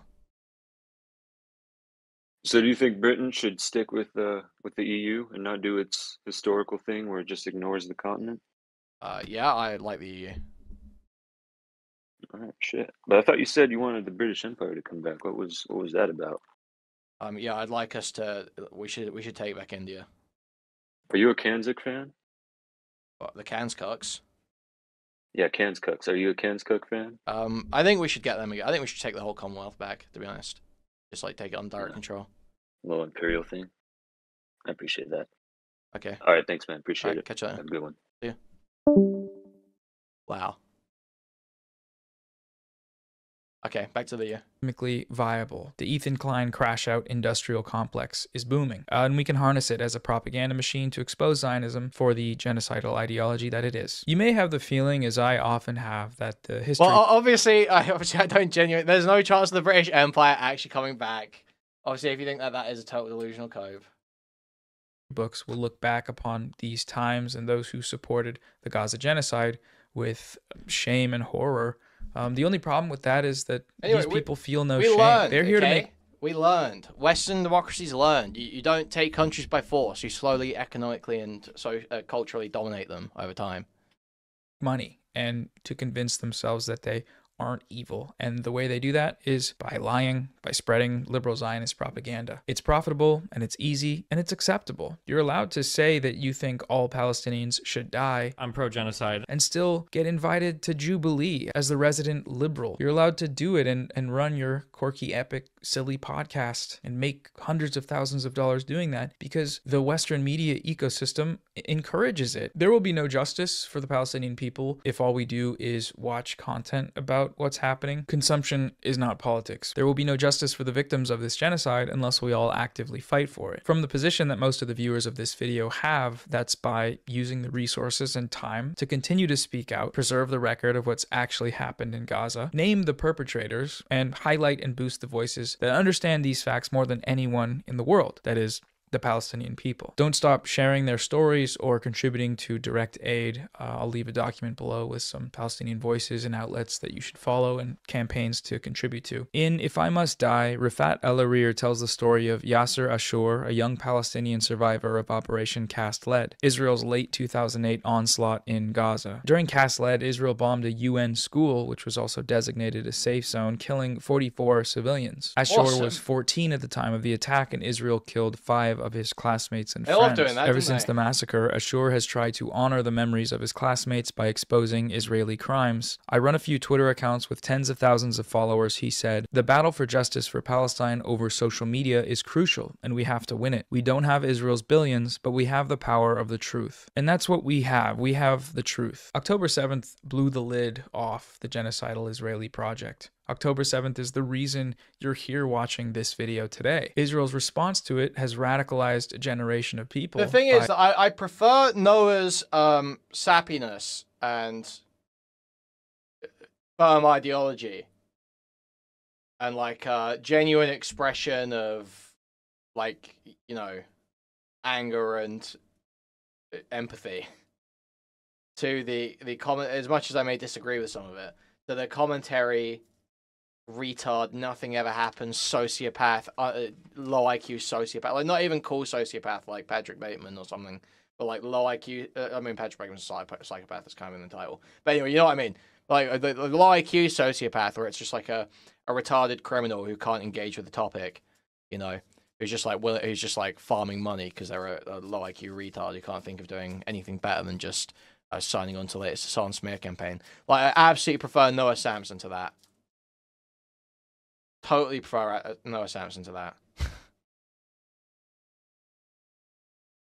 So, let's move on to the second video. So there's a new video now.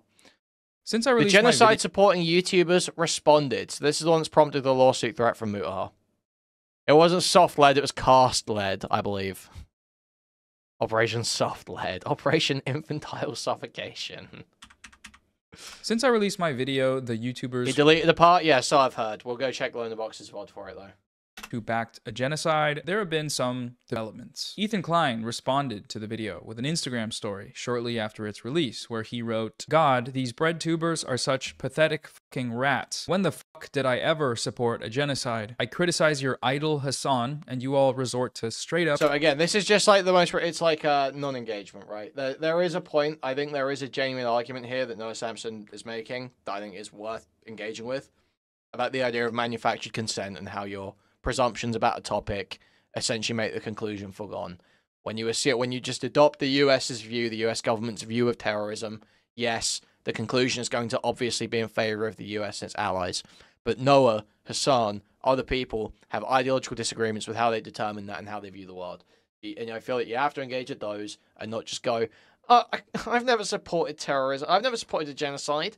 I've never supported... No, you have to kind of engage with the fact that he's accusing you of it through a form of manufactured consent, pushing the idea of genocide, pushing support for the genocide in your content. Engage with that.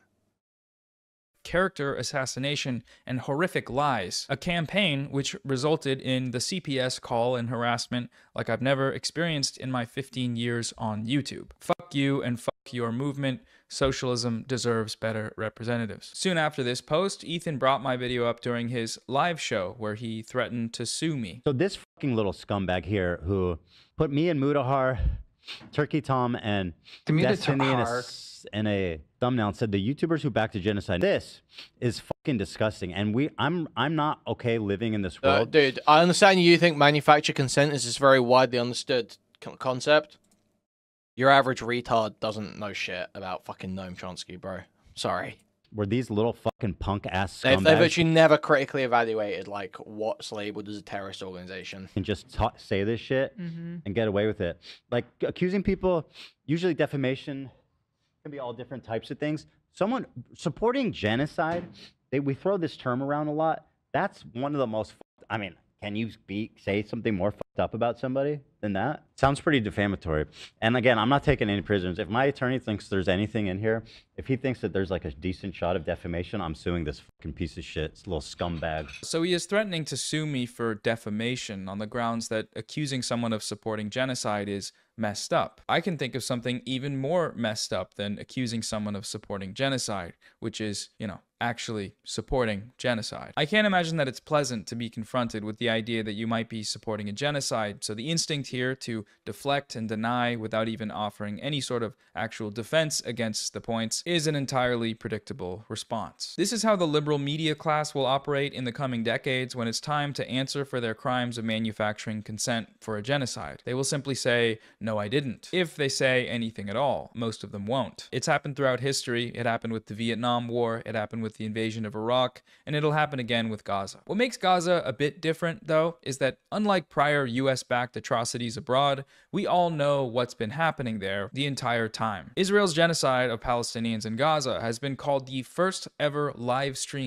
You can email Chomsky and he'll respond almost every time for some reason. I sent him memes and he ghosted me though. Okay, dude. Genocide, because we've seen the entire thing as it's happened with high-definition cell phone video. The mass destruction, the ruthless attacks on the healthcare system, the deliberate targeting of men, women, children, medics, aid workers, the intentional starvation used by Israel as a weapon of war, and then the massacres that followed that starvation when Palestinians crowded around aid trucks trying to get what little food Israel was allowing into the Strip. The 20,000 slain children, many of them slaughtered with their entire families. The IDF terrorists recording and posting their war crimes, acts of humiliation, degradation, their torture and rape of Palestinians. The full support of Israel throughout all of these atrocities. The vile, dehumanizing racism that is required to uphold a project like this. I just think you aren't meeting your quota of Hassan bad today, Kuihman.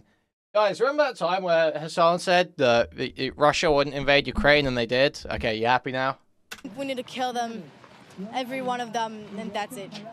And if not that, because the country will not let that happen, the government. Just, at least, the least we can do is just kick them out of our land. Because this is our home, this is our land, and we deserve it. What do you think about Palestinians? Yeah, unfortunately, Hassan is a sweet, innocent, beautiful man who's never done anything wrong. So you guys can stay seething. I hate them, and I wish they all died. We didn't stop, and we killed everyone. You're gonna kill everyone? I love Hassan. Yes! You guys are animals. You guys are f***ing animal terrorists. You killed 10,000 kids. 10,000 terrorists that would grow out to be the next 10,000 kids that would grow out to be the next terrorists. That's what it is. Really? Because it's Palestine? But I'm Palestinian. Does that mean I'm a Yes. Mm-hmm. I'm a Mm-hmm. Do you want Palestinians in What Gaza is to this? Yes. all of them? Yes. Oh my god. We've seen all of this, which is why the whole "no, I didn't" defense doesn't hold up because, you know, yes, you did. We have you on video during this genocide that everyone saw, spreading propaganda that's been used to justify that genocide. It's so vile to deny the suffering and Like, trauma. this is like retarded oversimplification stuff. Like, I feel like Noah is just being...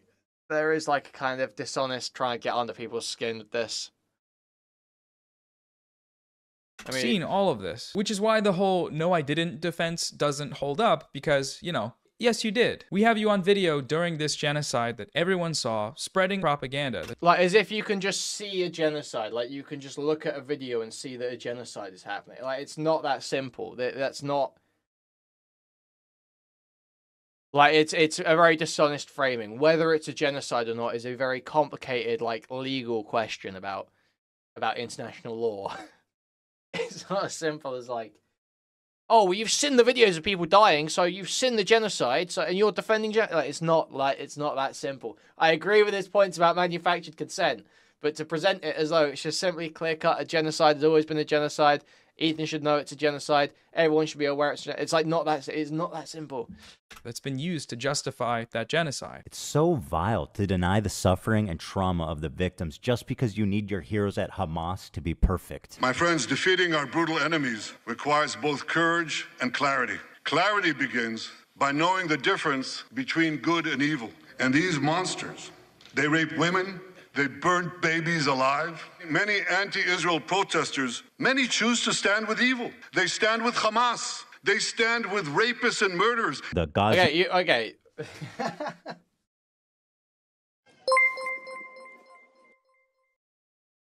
I heard that if you say what the people want to hear, it can help you in an election, but I could be wrong. Thank you for the $5. It's like hearing Netanyahu say it, it's like so absurd, isn't it?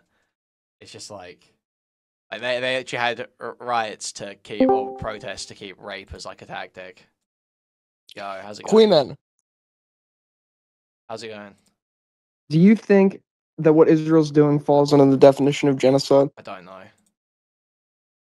What's the name? I asked in chat, but you know what I'm talking about? It's like a word for, like, it's like the equivalent, or it's like it's not genocide. It's like something side, trying to destroy all people in a given space. I've got no idea. I don't know, actually. You don't know? No. Well, maybe you should read up on topics before you start talking about them. Jesus, I'm owned. Okay, Emery wants to call in. Hello, Emery? I sent you. Oh yeah, I saw it. I was reading through it on the monitor, but there's like no sourcing for the claims that are being made. It's just like they say he just saw this TikTok, but I don't like it. That's just them saying that, right? Yeah, I was just letting you know. I sent it so you can go through it on your own accord, see what's bullshit, what's not. Okay. I don't proclaim any of that as fully factual or anything. So I'll just let you know what I've been seeing. Catch you later. All right. Well, hey, I like your take on all this. Okay. It's very reasonable. Thank you. All right. Catch you later. All right. They burnt babies alive. Many anti-Israel protesters, many choose to stand... Yes, yeah, exactly, right. I don't understand the insistence that has to go all the way to using the word genocide when that hasn't been clearly determined. I'm perfectly happy saying war crimes committed, grossly disproportionate action, arguably, possibly, grounds for investigation of genocide. Or, well, there are grounds for investigation of genocide. But I wouldn't conclusively say genocide. I would not do that, personally. Stand with evil. They stand with Hamas. They stand with rapists and murderers. The Gazan Health Ministry, which, by the way, Gaza Health Ministry is run by Hamas, terrorist organization. Okay, so I think a lot of people we'll say basically like systematic war crimes. Then it seems like there is a, it is constant. It's a lot of war crimes. Too happy to not look too deep into these things, but again, Gaza Health Ministry is Hamas. There was more Jews displaced than Palestinians. Again, during and this the this Nakba. Gaza Health Ministry is Hamas thing as well. Like that's true. Yeah, kind of. But all government, all institution in Gaza is kind of Hamas. I don't know who else is Aiden going to be needs reporting to stay this. on his own failed channel and leave us in peace. Less than 3. Thank you for the $5. Thank you. So it's like, again, it seems to me that collective punishment is being exercised. Yes, it seems to me that collective punishment. I don't know if I'd conclude it 100%. It seems to me that is the case. Video attacking and delegitimizing the only groups in the world militarily resisting that genocide, with arguments plucked directly from the US State Department, the #1 material supporter of the genocide. Terrorist groups. We have you on video attacking and delegitimizing the most prominent media figures in the YouTube space who have been advocating against the genocide and breaking down the propaganda used to justify it. Hassan loves all terrorists. We have you on video running defense for the primary architects of the genocide. Just the other day, Bibi fired a really good guy. The thing is, it's like, who else is like? All you've got is the Gaza Health Ministry. Israel isn't like letting people in to go and just like do investigations. Didn't someone get? I was listening earlier. I think it might be in this video. I heard. I believe the UN, not the UN, Israel blocked attempts by someone to go and investigate like the Hamas rapes, basically. Like it's very difficult to get like good information, good counting about what's going on. And the only source you really have is Hamas. People are pissed about, and he fired him because they had a disagreement, and that's like so Trump coded. Well, he was like a moderating voice in the war room. Yeah. אנחנו מטילים מצור מוחלט על העיר עזה. אין חשמל, אין מזון, אין מים, אין דלק. הכל סגור. אנחנו נלחמים בחיות אדם.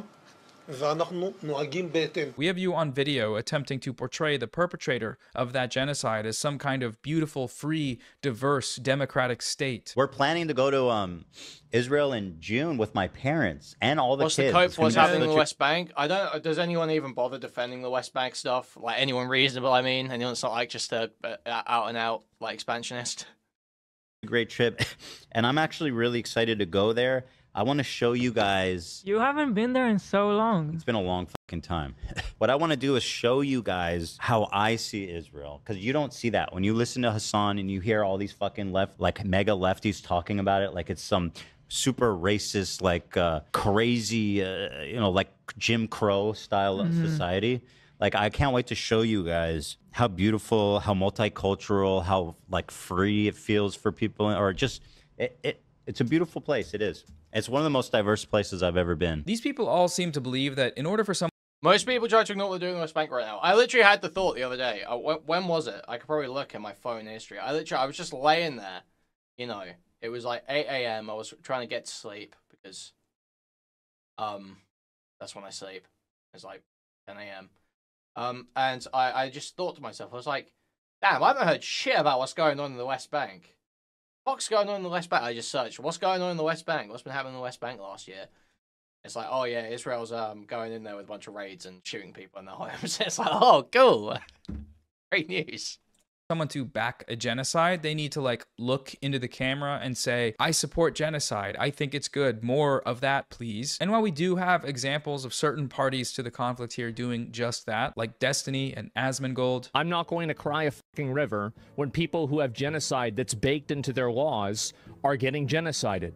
I don't give a fuck. They're terrible people. I'm pro-genocide. Like, it sounds really shitty, but like, I think that Israel should. Yeah, I don't like hate Destiny. Don't like using this clip because this is just like a dishonest clipping where this was like a retarded, off the cuff, like obviously, yeah, over exaggerated perspective that he was giving before he'd looked into the conflict properly.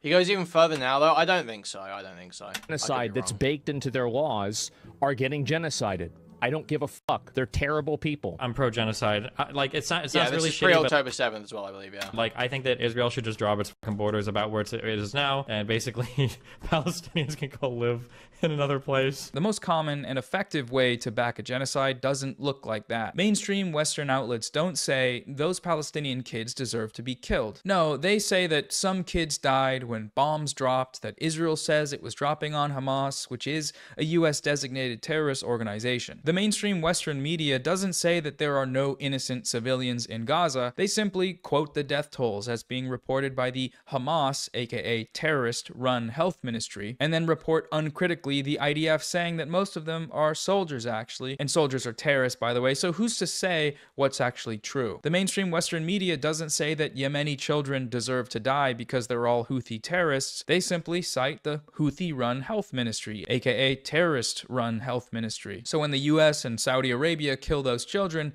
it's a sad event in the overall morally righteous fight against terrorists. Terrorism is bad, remember, and terrorists are the bad guys, so if some kids died while they were going after terrorists, you know, I guess that's just war. We saw the same response of, no I didn't, from Mutahar of the large YouTube channel Some Ordinary Gamers. Okay, here we go. Mutahar mentioned, let's go.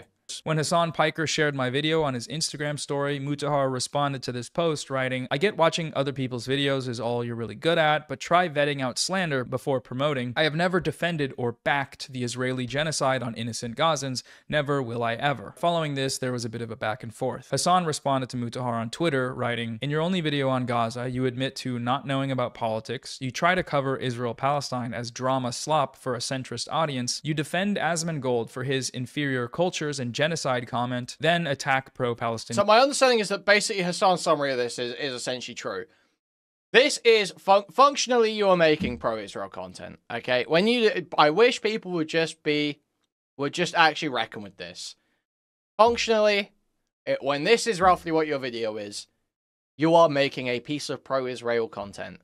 Your statement on this is basically, well, look at how crazy all the Palestine people are. Aren't they so wacky and crazy? You know, Gaza is full of people who throw gay people off buildings. Like, it's just, you're making, like, every argument for fuck these people without standing on anything. Voices. Mutahar wrote back, yes, I do admit to not being an expert on the topic. I didn't cover it as a drama since it isn't one. Serious situations with dead people and attacks happening every day. I just don't downplay rapes and sugarcoat violent organizations like you. Also didn't defend Asmin in vid. Spinal, you're just totally wrong. It's not about something barely related to the situation. That's just total fucking delusion, dude. Later, Hassan wrote, we were a year into the genocide here. This was your only video on the topic. It downplayed and ran defense for Asmongold's takes, while the bulk of your commentary revolved around how evil the pro-Palestinian streamers were from clips you compiled off of Snark Reddits. Mutahar's final response was, it's almost as if the bulk of the commentary matched what the video was titled and centered about, Twitch allowing violent and unfiltered rhetoric from your camp on its platform. The clips were actually sourced from the creators who streamed them. So what do we make of this exchange? Well, first, Mutahar denied covering the genocide as drama, but that's exactly what he did. He has never once uploaded a video covering this topic, except for when that coverage was filtered through a smear campaign that was making the rounds in the No, I think I've always engaged with the topic properly. I've always given my actual positions on stuff. But I think the only thing I did is I got by some of Dan's little mistruths in his Twitch campaign, is I just repeated some of those, like an idiot. But I mean, a lot of people got by that, I'm going to be real, so I don't feel too bad about it. I've always engaged with the topic properly. I'm going to say this throughout. I've always said Dan's Twitch campaign has a lot of mistruths in it. He's like, but Dan will tell you he doesn't care about truth. He cares about achieving his goal. And that's why I won't disavow Dan as a person, because he tells me who he is, and I can trust that. I believe Dan has misrepresented a few Hassan quotes, and he has. There was a mass email sent out that claimed at one point, I believe, that Israeli accounts were banned. Not just that they couldn't make new accounts, that Israeli accounts were banned. Or something like that. That he then got accused of defamation for, basically. commentary community about a content creator they all don't like. You know, Hassan Bad. He denies defending Asmongold in his video, once again making no effort to actually defend himself on that point. But that's also false. Mutahar whitewashed Asmongold's comments further than anyone else, really. He went so far as to change the content of what Asmongold actually said to make it seem like he wasn't talking about Palestinians when he was. In this situation, it's not sweeping. I'm literally telling you exactly what I think of Dan. I'm saying Dan does not care about truth. Dan only cares about achieving his ends. I don't have much energy for that because he admits that. That's how I operate with everyone. If you do bad shit, but you own it and you say straight up, this is the bad shit I do, and you know, I'm not changing. This is what I do.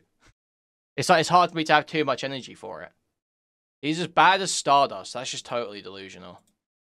You know, if they were to extend the charitability, could say that Asmongold was probably referring to extremists in the Islamic religion. Even Asmongold himself admitted that that's what he said when he apologized. This is why he was banned. Now, whether Mutahar stands by this characterization of Asmongold's genocidal rhetoric or not is a different question, but he did do that, and the record shows this. His video is still uploaded on his channel. You can go watch it. Denying this seems to be just indicative of a lack of reflection. Destiny does not just admit to what he does. Destiny does not admit to what he does. He doesn't just saying a general, oh, I'm a bad person sometimes, lol. But then walking back, like completely denying every single specific allegation. That's not owning. That's one of the reasons I initially liked Destiny, was that he owned specific bad traits of his. When he used to just say that being in a relationship with him was torture and that he's horribly emotionally abusive, I was like, based. I was like, fair. I can watch this guy because he's real about who he is. Then he stopped being real about who he is and he started fucking lying. On his part. Entirely predictable, but worth noting nonetheless. The no I didn't defense is the expected response from centrists and liberal Zionists alike, but I don't know how well it'll hold up in court. I didn't back genocide. How could you say that? I just sat silently the entire time it happened, except for the one time I spoke up, which was actually to attack pro-Palestine activists with bad faith smears that originate from a community of openly genocidal Zionists. I'm pro-genocide. They're terrible people. Best of luck to you in your legal endeavors should you pursue them. I don't know how well that'll hold up, but have fun, I guess. In his last tweet, Mutahar seems to deny. But have you considered that Dan sucks and what he admits to doing also sucks? Thank you for the $5. I've considered this. We love Dan.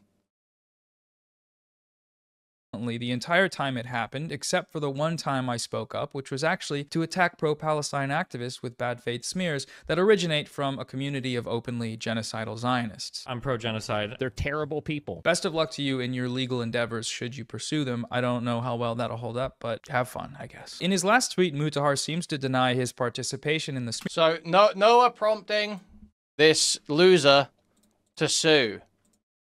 If he's got a problem. I agree. Mutahar should sue, because it would be a very embarrassing lawsuit for him. There's just no way you can prove actual malice on the claims Noah's making.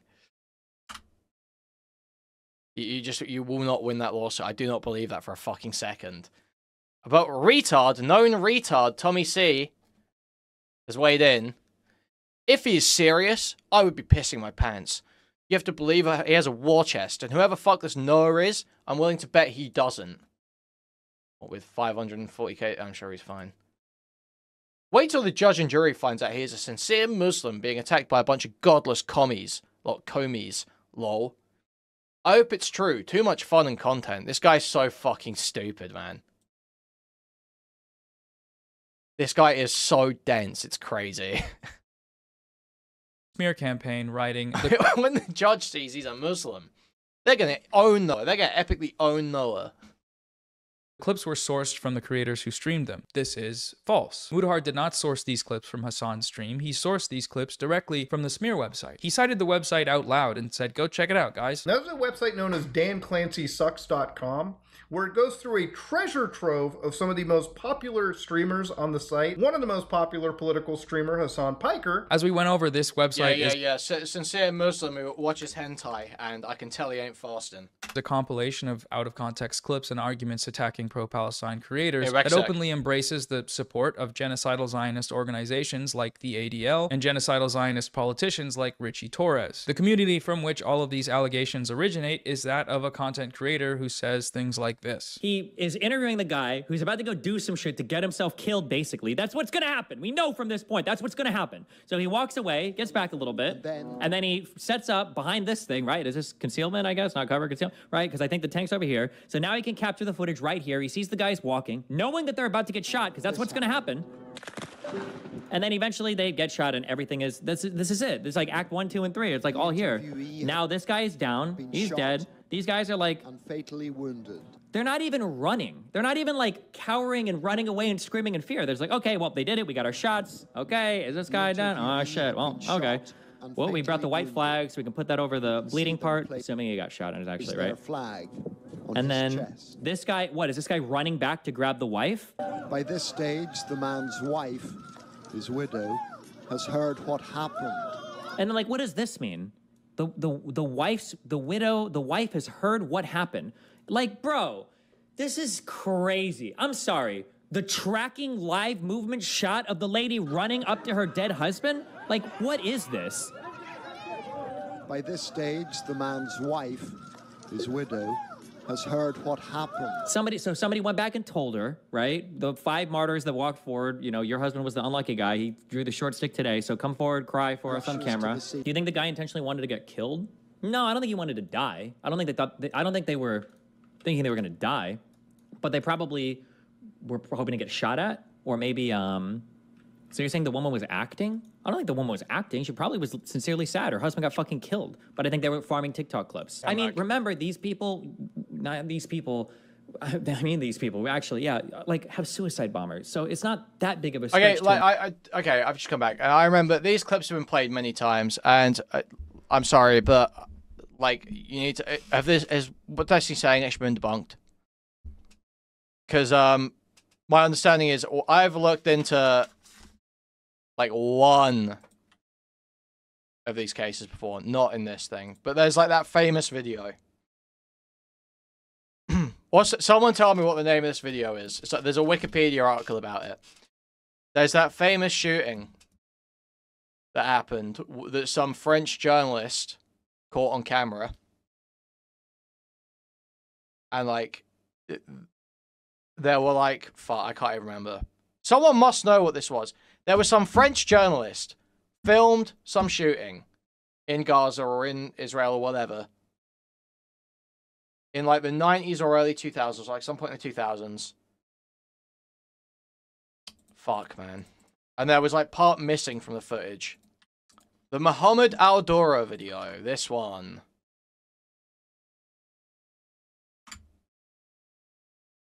This is the one I looked into before, and this one made me be like, okay, I'm not sure about any of these anymore.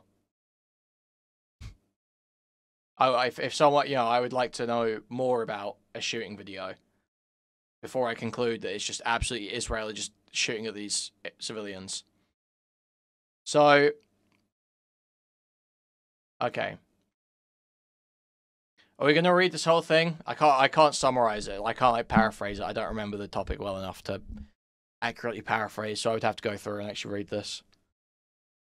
So this taught me, don't just assume, just because you're seeing Muslims getting shot in some country, don't just assume it's Israelis doing it.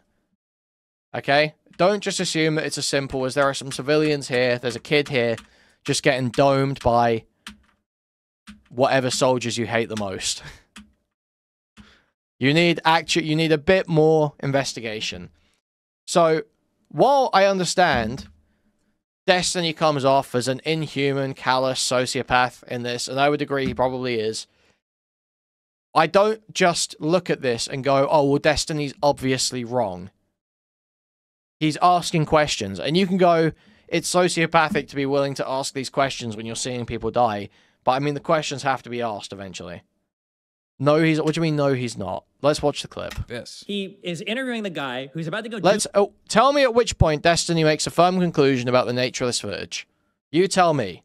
Do some shit to get himself killed, basically. That's what's gonna happen. We know from this point, that's what's gonna happen. So he walks away, gets back a little bit, and then he sets up behind this thing, right? Is this concealment, I guess? Not cover, concealment, right? Because I think the tank's over here. So now he can capture the footage right here. He sees the guys walking, knowing that they're about to get shot, because that's what's gonna happen. And then eventually they get shot and everything is, this is it. It's like act 1, 2, and 3. It's like all here. Now this guy is down. He's dead. These guys are like... and fatally wounded. They're not even running. They're not even like cowering and running away and screaming in fear. There's like, okay, well, they did it. We got our shots. Okay, is this guy done? Oh, shit. Well, okay. Well, we brought the white flag, so we can put that over the bleeding part, assuming he got shot and is actually right. Flag and then this guy, what, is this guy running back to grab the wife? By this stage, the man's wife, his widow, has heard what happened. And then, like, what does this mean? The wife has heard what happened. Like, bro, this is crazy. I'm sorry. So I agree. Okay, this is what I'll agree with. Destiny is the narrative here, in the way he's questioning it, is loaded to basically casting doubt. He's trying to make it in the viewer, or not trying to. The obvious effect of this is that in the viewer's mind, they're like, oh yeah, this is fake. However, I want to see an actual countering. I haven't seen Noah Samsen, I haven't seen Hassan, I haven't seen anyone actually countering and laying out exactly what happened here, who took the shots. I haven't seen that yet. And I would like to see that from one of these videos. I don't like the just, oh, he's saying Pallywood. He's saying Pallywood. Palestinians have never faked anything, actually. All Palestinians are beautiful, innocent victims. That's not what I don't like. You just going Pallywood is retarded. Well, no, there is propaganda that comes out of Palestine. They are willing to martyr themselves. Like, that is true. Sorry, I shouldn't say they are willing. There is a cultural pressure in Palestine as a result of years of oppression and conflict to martyr themselves. What have they ever faked? You think there's no way I can ever find a piece of Palestinian propaganda? I'm pretty sure I've seen one before. We can look. Faked Gaza video. Which, look this up. Faked. I'm just getting a million different articles about think pieces about how it's hard to see the truth through deep fakes anymore. Let's search the Pallywood Wikipedia page and see if there's any shining examples they like to give. Because I agree that the Pallywood narrative, the idea that a bunch of shit you see coming out of there is just totally fake, like this, I agree with you on that. That's retarded. But there are going to be cases of propaganda, and you shouldn't interrogate each one. And there is an attempt to... Oh, the one that I was talking about, that is literally the example people give. That is the first example of Pallywood, apparently, is the Muhammad al-Dura. And then the Gaza Beach Blast. Oh, it's a long Wikipedia page, I'm not reading all of this. No one saying... It's not proof that it's Pallywood, and we don't know what could have happened there, but the point is that it was a killing that was filmed and then edited in an opportunistic way that they then ran a narrative off.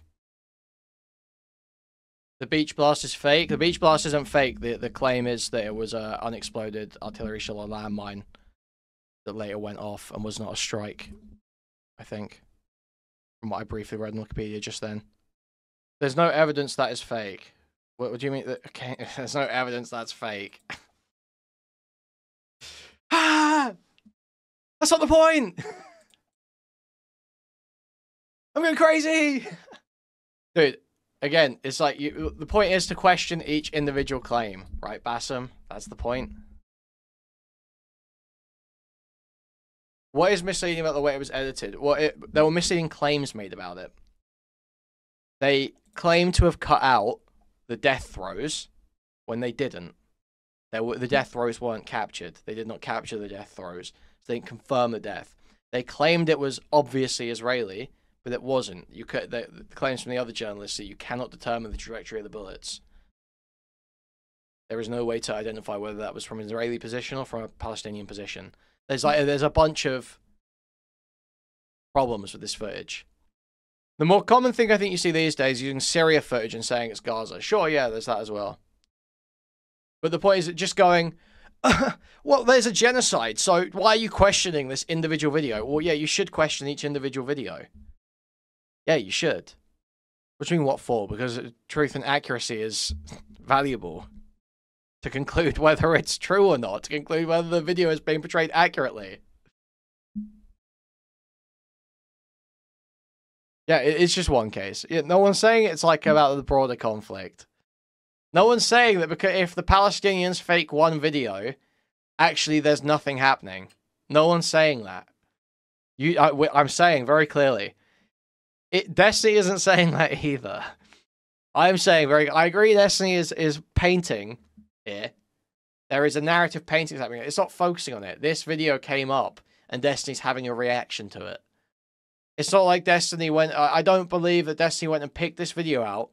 It's like, today for my Israeli masters, I'm going to run Hasbara by muddying the water on this video and making it dubious as to whether it's fake or not. But you're saying he's focusing on it. He's not. This is one clip from probably 12-hour stream that day. That was one of 6 12-hour streams that week where he spoke about this conflict day in, day out. And this is one clip. Like, it's the same with Hassan, right? That would be like me saying, why does Hassan focus on downplaying the rapes? It's the same thing. You're doing the same thing. It's just like retarded engagement. The tracking live movement shot... I don't know what you mean by double down, so you can just say retarded shit in my chat, but link something, or... Of the lady running up to her dead husband? Like, what is this? By this stage, the man's wife, his widow, has heard what happened. Somebody went back and told her, right? The 5 martyrs that walked forward, you know, your husband was the unlucky guy. He drew the short stick today, so come forward, cry for us on camera. Do you think the guy intentionally wanted to get killed? No, I don't think he wanted to die. I don't think they were thinking they were going to die, but they probably were hoping to get shot at, or maybe, so you're saying the woman was acting? I don't think the woman was acting. She probably was sincerely sad. Her husband got fucking killed. They're saying they probably were looking to get shot at. I mean, that's retarded. But I think they were farming TikTok clips. I mean, remember, these people, I mean these people, actually, yeah, like, have suicide bombers. So it's not that big of a stretch to imagine that they would be willing to get shot. However, now, I haven't gone down this road because this is way more... I don't know more than Destiny. Destiny almost definitely knows more about Israel-Palestine than me. However, I do believe that Destiny... I fundamentally... There's a lot of different reasons that people throw around for why Destiny's so pro-Israel, but this is just like his shtick, really. It's taking some optically bad position that you can make some argument for and staking out a hill on it in a spiteful manner. That's his shtick. It would require me to make a lot more assumptions, but it's also possible he didn't get shot, right? Now, do we know the name of the guy? Is he actually dead? Do we even know if that's his wife? These are a whole bunch of questions that would be valid. Now, if I was way more on the pro-Zionist side, I would be asking those questions. Who is this guy? Do we even know if he's actually fucking dead? Like, we don't actually see the wound. Right? It seems like they don't have any problem showing anything else. Like, why just the white flag so that it can look all bloody? Like, show us the actual gunshot. You have no problem showing other violence, right? What Pallywood means is that you're capturing intentional video footage to sell a certain narrative about what's going on, basically. So Pallywood might be, well, this, right? So the idea is that like 4 innocent civilians are like walking up and you just want like a clip here of the IDF shooting them for no reason because they're civilians with white flags. And you kind of ignore the fact that like, okay, well, they're in a battle zone in an area they were told to evacuate from, and they're going back to try to release somebody that was captured. Like that's like Pallywood, I think. You're essentially provoking the enemy to take what is largely a justified action and then trying to say that it's like indiscriminate civilian killing. It's like a setup. It's not fake, but they're doing it to themselves. Speaking of that guy, Destiny, the genocidal Zionist sex criminal video game streamer, he also had a crack at responding to my video where he made some interesting points. Destiny criticized my characterization of the 2018 Gaza border protests as being overwhelmingly peaceful by citing instances of violent actions that protesters took part in during the 2018 border protests, or the Great March of Return, which were recognized by human rights organizations as being overwhelmingly peaceful. Overwhelmingly peaceful. Just as a quick thing, because people love to talk about the Great March of Return, the peaceful March of Return. All of this is like the peaceful Great March of Return. Remember this, okay? This is all the peaceful Great March of Return. Now, when I used the word overwhelmingly in my video, I used it as the word is meant to be used, which is to mean overwhelmingly. Yeah, so my understanding is that I've heard Destiny talk about this, the Great March of Return sniping shit. That's what it is, right? They all went up to the wall and Israeli snipers started popping them. Right? Now, am I crazy, or did the UN basically say that Israel fucked up there and that was, like, insane? Yeah, my understanding was I've heard Destiny play defense for the Great March Return stuff before, and I've always been a bit like, okay, I don't know about that. UN said they purposely aimed children, nurses, journalists. Okay. UN report apparently applied the use of force criteria for police action, not wartime action. That's Destiny's nitpick of the US.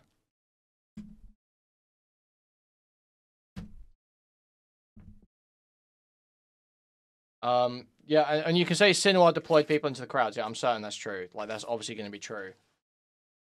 But it's like, it is just sort of like, okay. If it's a protest, there might be some violence, but I think, just to me, intuitively, applying the police use of force criteria makes more sense to me than applying wartime criteria. Now, I don't know if there's, like, international law that governs when each of those is applied. But just intuitively, to me, when you're, like, occupying somewhere like that, you've got, like, total control. You don't fucking own them.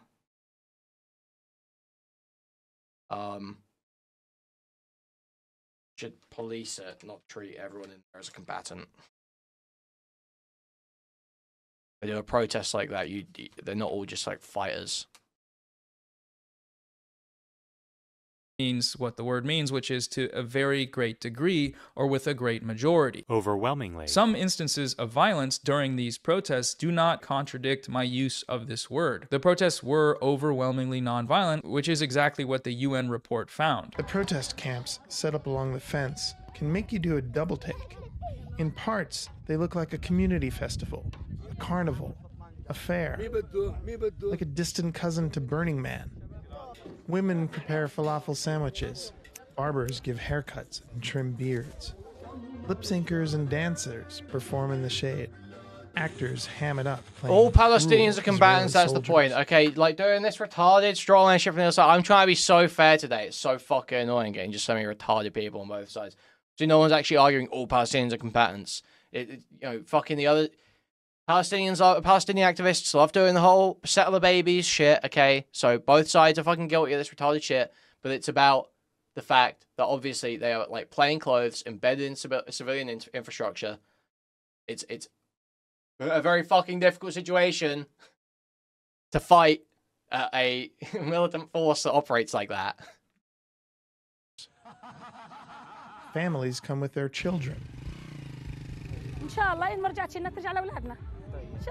Ultimately, though, regardless of how the protests were characterized overall, the reason I brought them up in my video was as evidence that Israel has a history of intentionally targeting Palestinian civilians for slaughter. That's what the UN report found. Israeli snipers intentionally targeted medics, journalists, men, women, children, elderly people, and disabled people. Cite whatever instances of property damage, tire burning, flag planting, rock throwing you want. These are irrelevant to the fact that Israel intentionally targeted thousands of civilians with sniper fire. The commission interviewed an international journalist covering the demonstrations at the Malika site who described the scene that day. What was notable was the amount of injured people and the slow, methodical shooting. Every few minutes, you would hear a shot ring out and you would see someone fall, and then another shot and another person fell. It went on for hours. I saw a man who had been shot in the throat. I didn't see it happen, but I saw the immediate aftermath. He was covered in blood. I saw a man who had been shot in the head. There was a constant stream of bloody bodies being carried back towards the ambulances. It was surreal and endless. It became almost normal. It was happening so often. A shot, a person falling, people carrying the body away. The number of wounded was astonishing. I couldn't say how many Am I people retarded saw... enough to order food right now? Am I retarded enough to order food right now? I can't decide. Oh man, I don't know. I'm just, like, so lazy, dude. I don't want to make anything.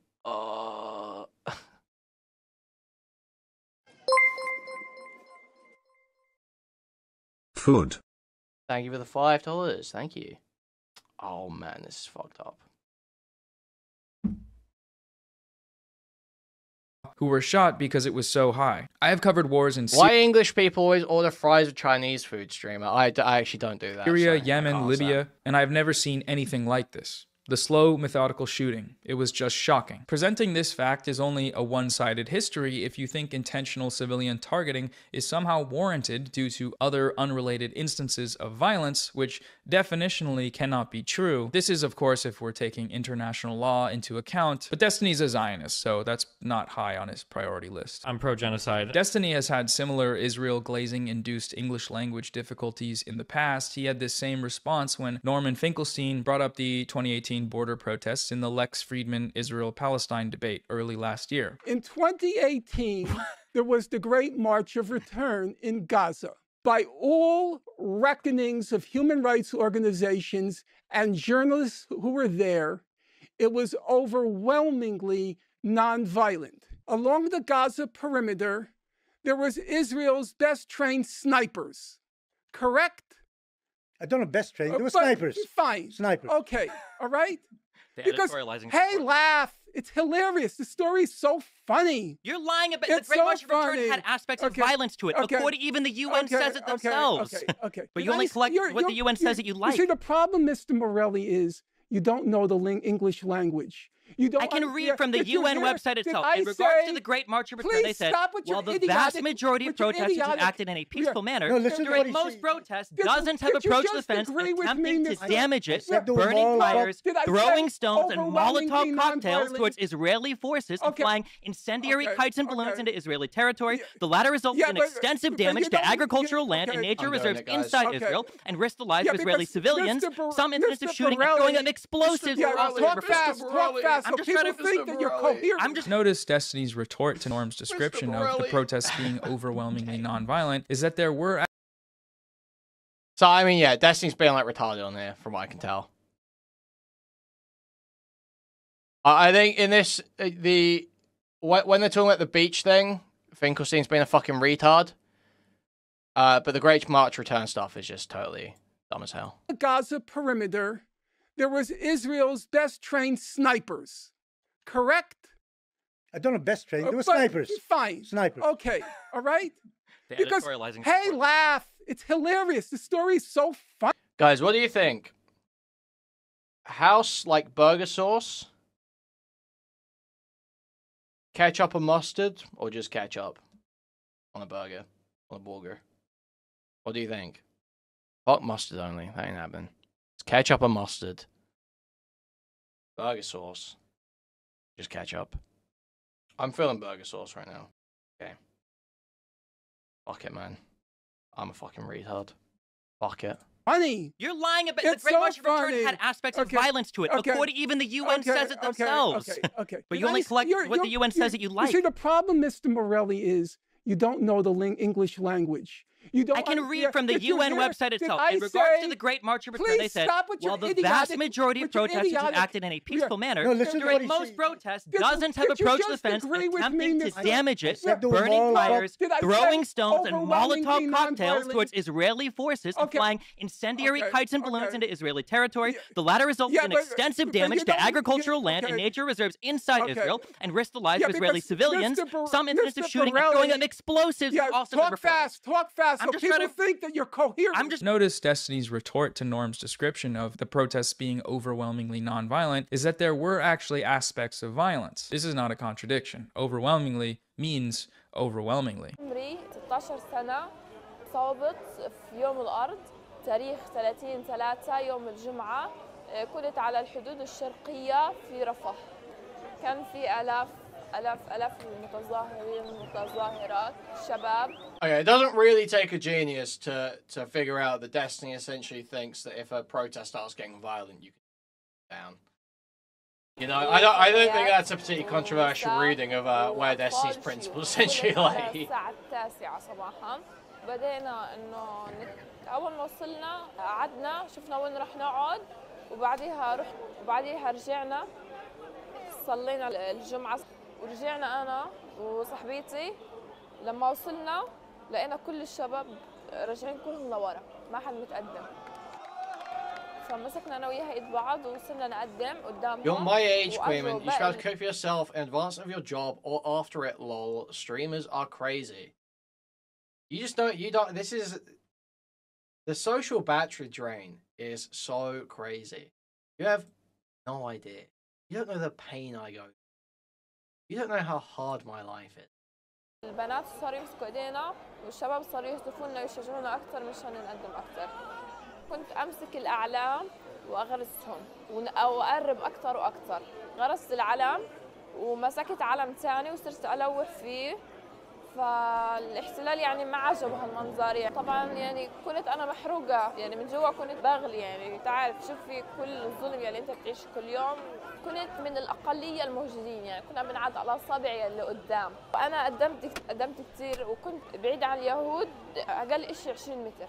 Didn't wake up 3 hours ago. Didn't wake up 3 hours ago. That's totally wrong. Woke up like 6 hours ago. Fuck you. رحت في العلم سمعت صوت طلع صابت صدمه. يعني كابوس. اول ما شالوني وقعت على الارض بعدين شالوني ثاني مره ودوني على الامبلاس كنت يعني بدي انام كنت وجع كثير. Now you find it so far-fetched. Israelis purposely, deliberately targeting civilians? Louis. That's such a far-fetched idea. An overwhelmingly non-violent march. What did the UN investigation find? Brace yourself. You thought it was so funny, the idea of IDF targeting civilians. It found, go look this up on your machine. I already know what you're going to say. You're going to say it found that only one or two of them were justified killings. Louis C. Sam. Targeted journalists, targeted medics, and here's the funniest one of all. It's so hilarious. They targeted disabled people who were 300. Why does he say it like that? Look this up on your machine. I already know what you're going to say. You're going to say it found that only one or two of them were justified killings. Targeted journalists, targeted medics, and here's the funniest one of all. It's so hilarious. They targeted disabled people who were 300 meters away from the fence and just standing by trees. Zionism's crazy because it kind of backs you into a corner of having to defend the indefensible. And I don't know, if you're as shameless as Destiny is, that's not really an issue. They're doing it to themselves. But for most rational human beings, you see someone arguing that and you say, oh, that's an insane person. And that's the high ground we have on Well, okay, but that's like this is what I hate, is just the appealing to intuition constantly. Oh, isn't this crazy? Isn't this crazy? It's like, yeah, that's what the other retards do. Is there like a quick summary of like what the UN said about Grey March return? Zionism, the more people understand the truth, the less people are going to be publicly willing to defend these crimes. Destiny later I can't be nitpicks fucked to read the whole report, man. my comment about the media's use of terrorist designation in articles. Before covering the attack, these outlets always, of course, make sure to mention Hezbollah's US designation as a terrorist organization. Don't worry, guys. They were just terrorists. Nothing to see here. We got the bad guys. They were bad. We are good. Mission accomplished. Relying on a US terrorist designation is retarded. But you don't need to do that. You could just know what Hezbollah is, which is like a paramilitary militant group that's funded by Iran that now has like seats in the Lebanese government that is like hostily taken over the southern part of that country, right? You could just know that. You don't a U.S. terrorist designation. But we're gonna start simping for them now? Is that what we're gonna do? Okay. Even if we're going to explore the reasons why this terrorist designation is to him not illegitimate, I'd only. You keep talking about the UN as if it's one homogeneous entity. Like this is like a retarded nitpick. This is like the dumbest, most retarded nitpick. So close to getting timed out just for that. Reinforces the circular logic of the terrorist label. You don't have to call them terrorists to know that they are terrorists. Just look at what they do. They kill civilians. They violently overthrow governments. They take over entire countries. Okay, well, the US does all of those things, but it isn't on the US designated terrorist list, is it? Israel is US backed, the US being, by the criteria we just looked at, a terrorist state, but they're not on the list either. It's almost like these designations are selective and used to reinforce US imperial hegemony. Oh my god, no way. What? These subhuman Neanderthal knuckle-dragging white dipshits like. Yeah, I don't know if it's Aiden or someone just doing the same bit, but I'm like, this is just straight up out immediately. We'll sit here and fucking defend Hezbollah, which is what he's doing, as like a legitimate governing party. Hassan, the terrorist supporter as well, who is also very white. Don't ever be mistaken by his background or the way he looks sometimes, depending on what he's trying to present. Hassan is also one of the whitest people in the West, okay? One of the whitest people in the West. He's one of the whitest people in the West, folks. You've never seen a whiter guy than this Hassan guy. Ultimately, we don't need to take people like Destiny seriously. Okay, that was very selective imagery. This is very selective.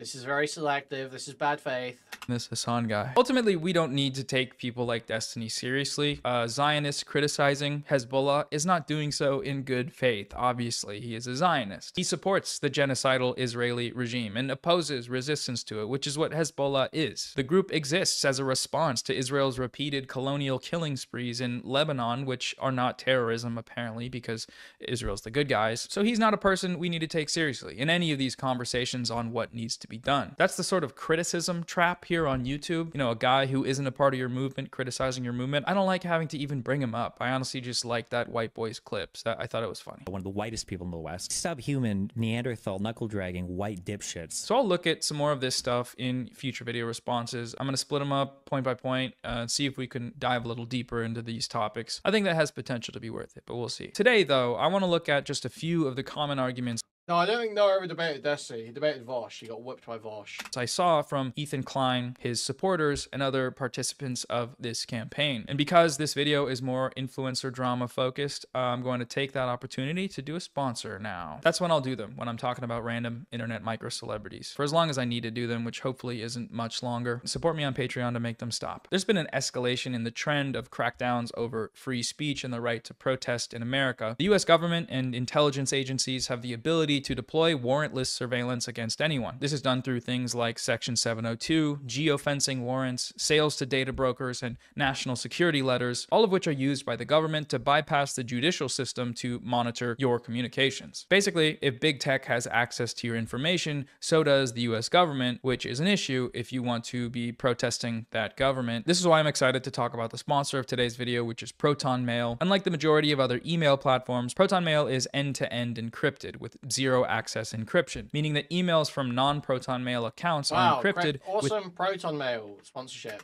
Proton Mail is something switches to one is profit.video. When me? I have an answer to that. Let's go over it once again. Ethan Klein was the primary signal booster for the smear campaign against pro-Palestine activists that was orchestrated by a group of openly genocidal Zionists. During the active genocide,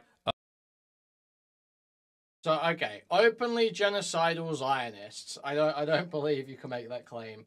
I think you could argue that about Destiny. I think you can make a very shaky attempt to argue that on Ethan. I don't think saying openly genocidal when he's explicitly saying the opposite quite works. Mutahar and Tom, I don't think you can say this about at all. I don't think. Orchestrated by a group of openly genocidal Zionists. During like that's not accurate. The active genocide. No, not 2 out of 4. Like 0.5 out of 4, 0.75 out of 4. Palestinians in Gaza. Every point raised There's in like his... a 0.25 for Ethan, a 0.5 for Destiny.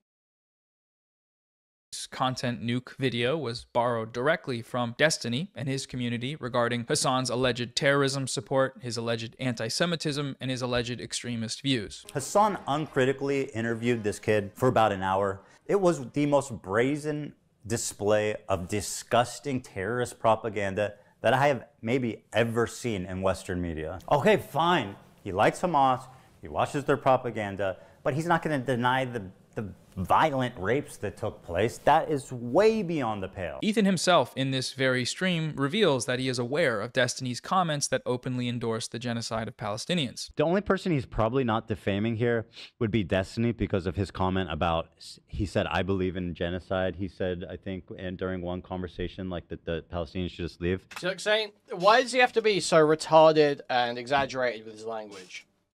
Because there is a good genuine critique here, and then he just takes it too far. Like saying they're openly genocidal Zionists. Like back the genocide, I can see the argument here.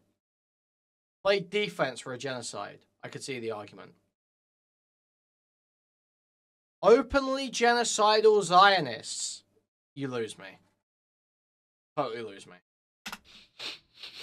So if you're talking about defamation, that's like an easy out, right? For legally speaking. So that's one way to back genocide, is by functionally collaborating with an openly genocidal Zionist who you know is openly genocidal on a video that reached over 3 million people exclusively using arguments and out of context clips that were collaborating with Destiny. He didn't really collaborate with Destiny. compiled by the community of that openly genocidal Zionist. The other major way that Ethan backed the genocide of Palestinians in Gaza with his video was by spreading atrocity propaganda narratives that the Israeli state, military, and its backers in the West have used as rhetorical justification for their genocidal actions. This backing precedes Ethan's content nuke, as he was one of the first major content creators to spread the 40 beheaded babies hoax. They found 40 dead fucking babies at this kibbutz where like tons of people got killed. Now, I don't know if they were beheaded, okay? And some people really care about... 40 dead babies. Was 40 dead, some of them... one beheaded, I think. About that detail.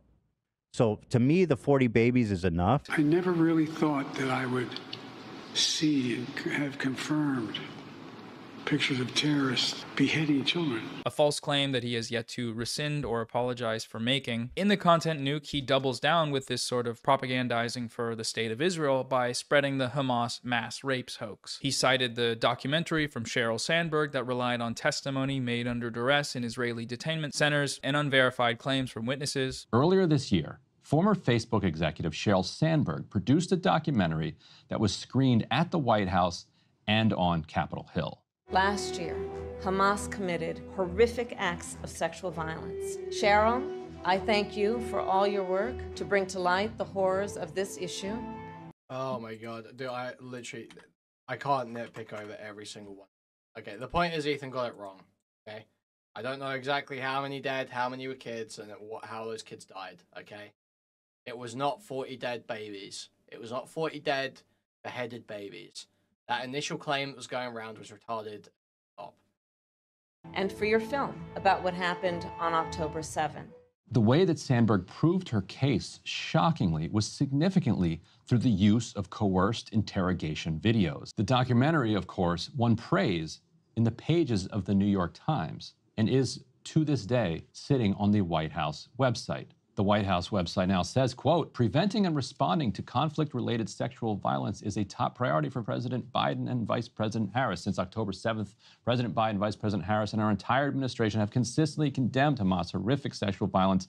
On June 17th, the Vice President hosted an event at the White House, which included a panel discussion and remarks by advocates and survivors of CRSV from around the world, and a partial screening of Sheryl Sandberg's documentary, Screams Before Silence, on Hamas's sexual violence on October 7th. No, I do think there was some element of misspeak. My understanding is that didn't information get relayed to Biden and then he fucking said so. I'm pretty sure.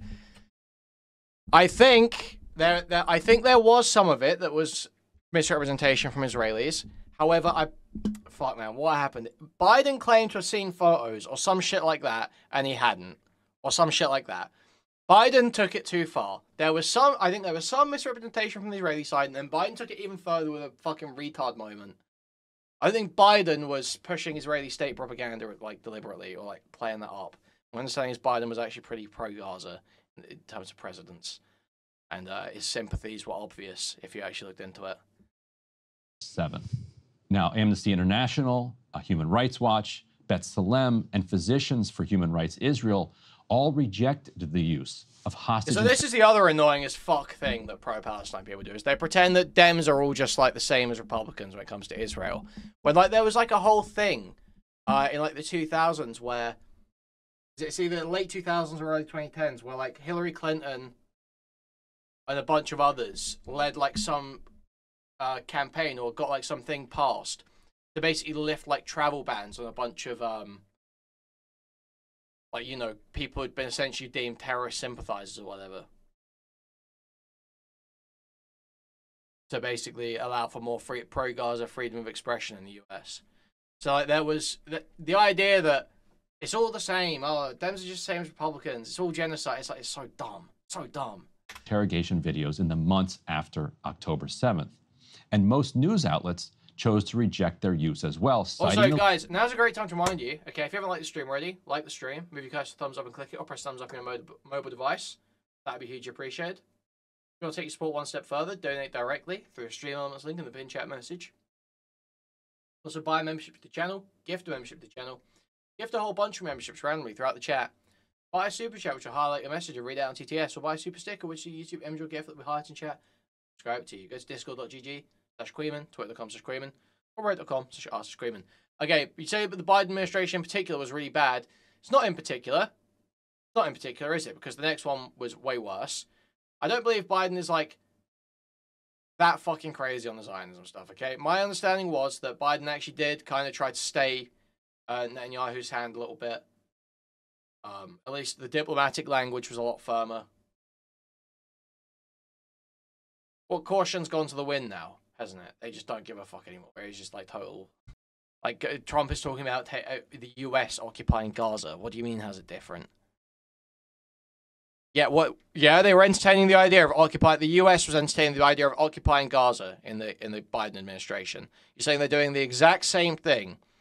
So was Biden entertaining the idea of occupying Gaza? What do you mean the only thing that changed is words? It's like so stupid. This is such a low IQ reading of politics. It's so fucking stupid. The words matter, retard. The words matter. I understand you want more, but the words matter. The diplomatic language matters. That signals policy intention. It's just, it's baffling. The likelihood the confessions were extracted by torture.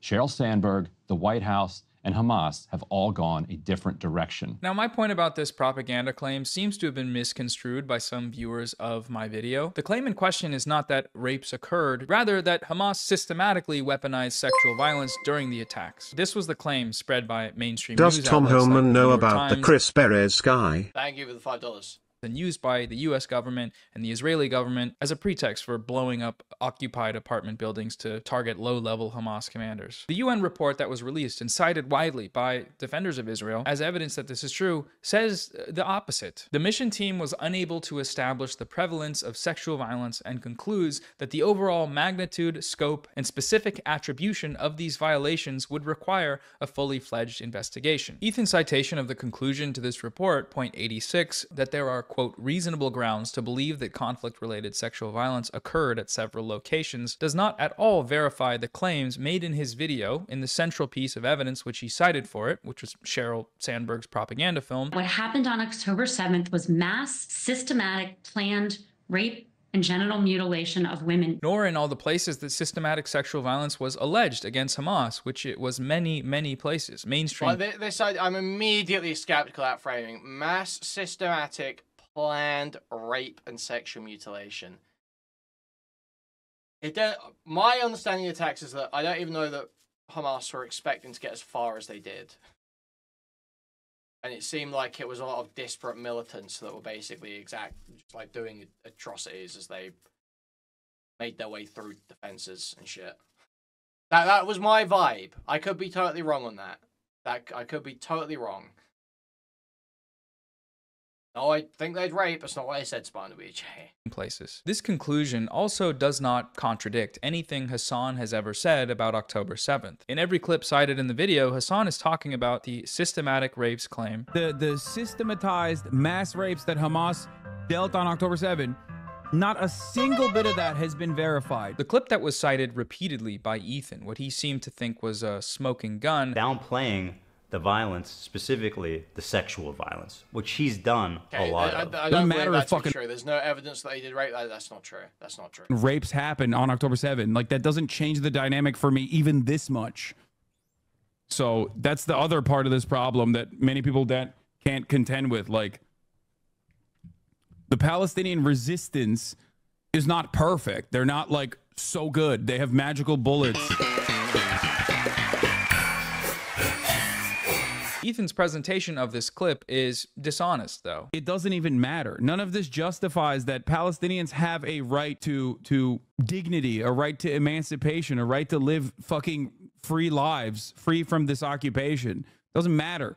Doesn't matter if fucking happened on October 7th. Like, that doesn't change the dynamic for me even this much. Hassan isn't talking about sexual violence in a vacuum. He's talking about it in relationship with something else, in relationship with the struggle for Palestinian liberation. It's like saying that it doesn't matter if rapes occurred during a slave rebellion. That doesn't change the dynamic that slavery should still be abolished, which is an entirely uncontroversial.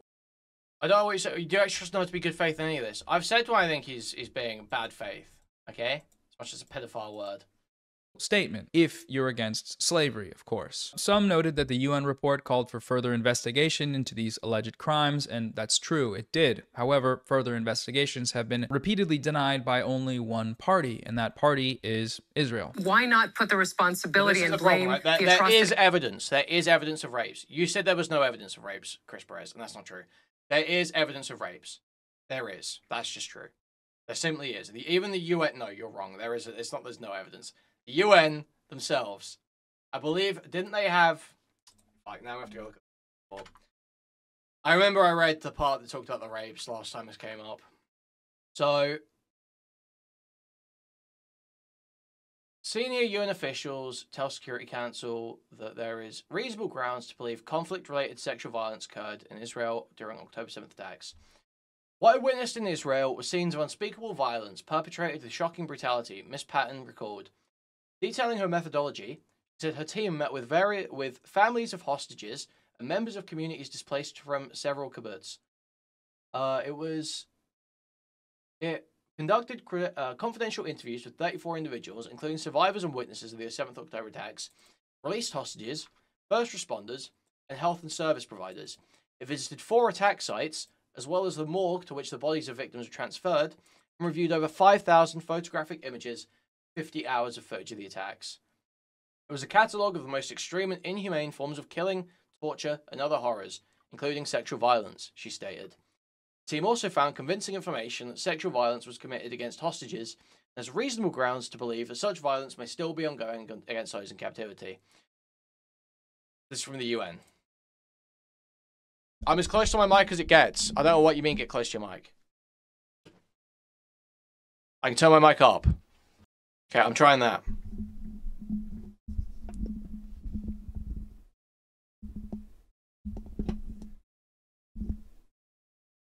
So, it does seem like there's evidence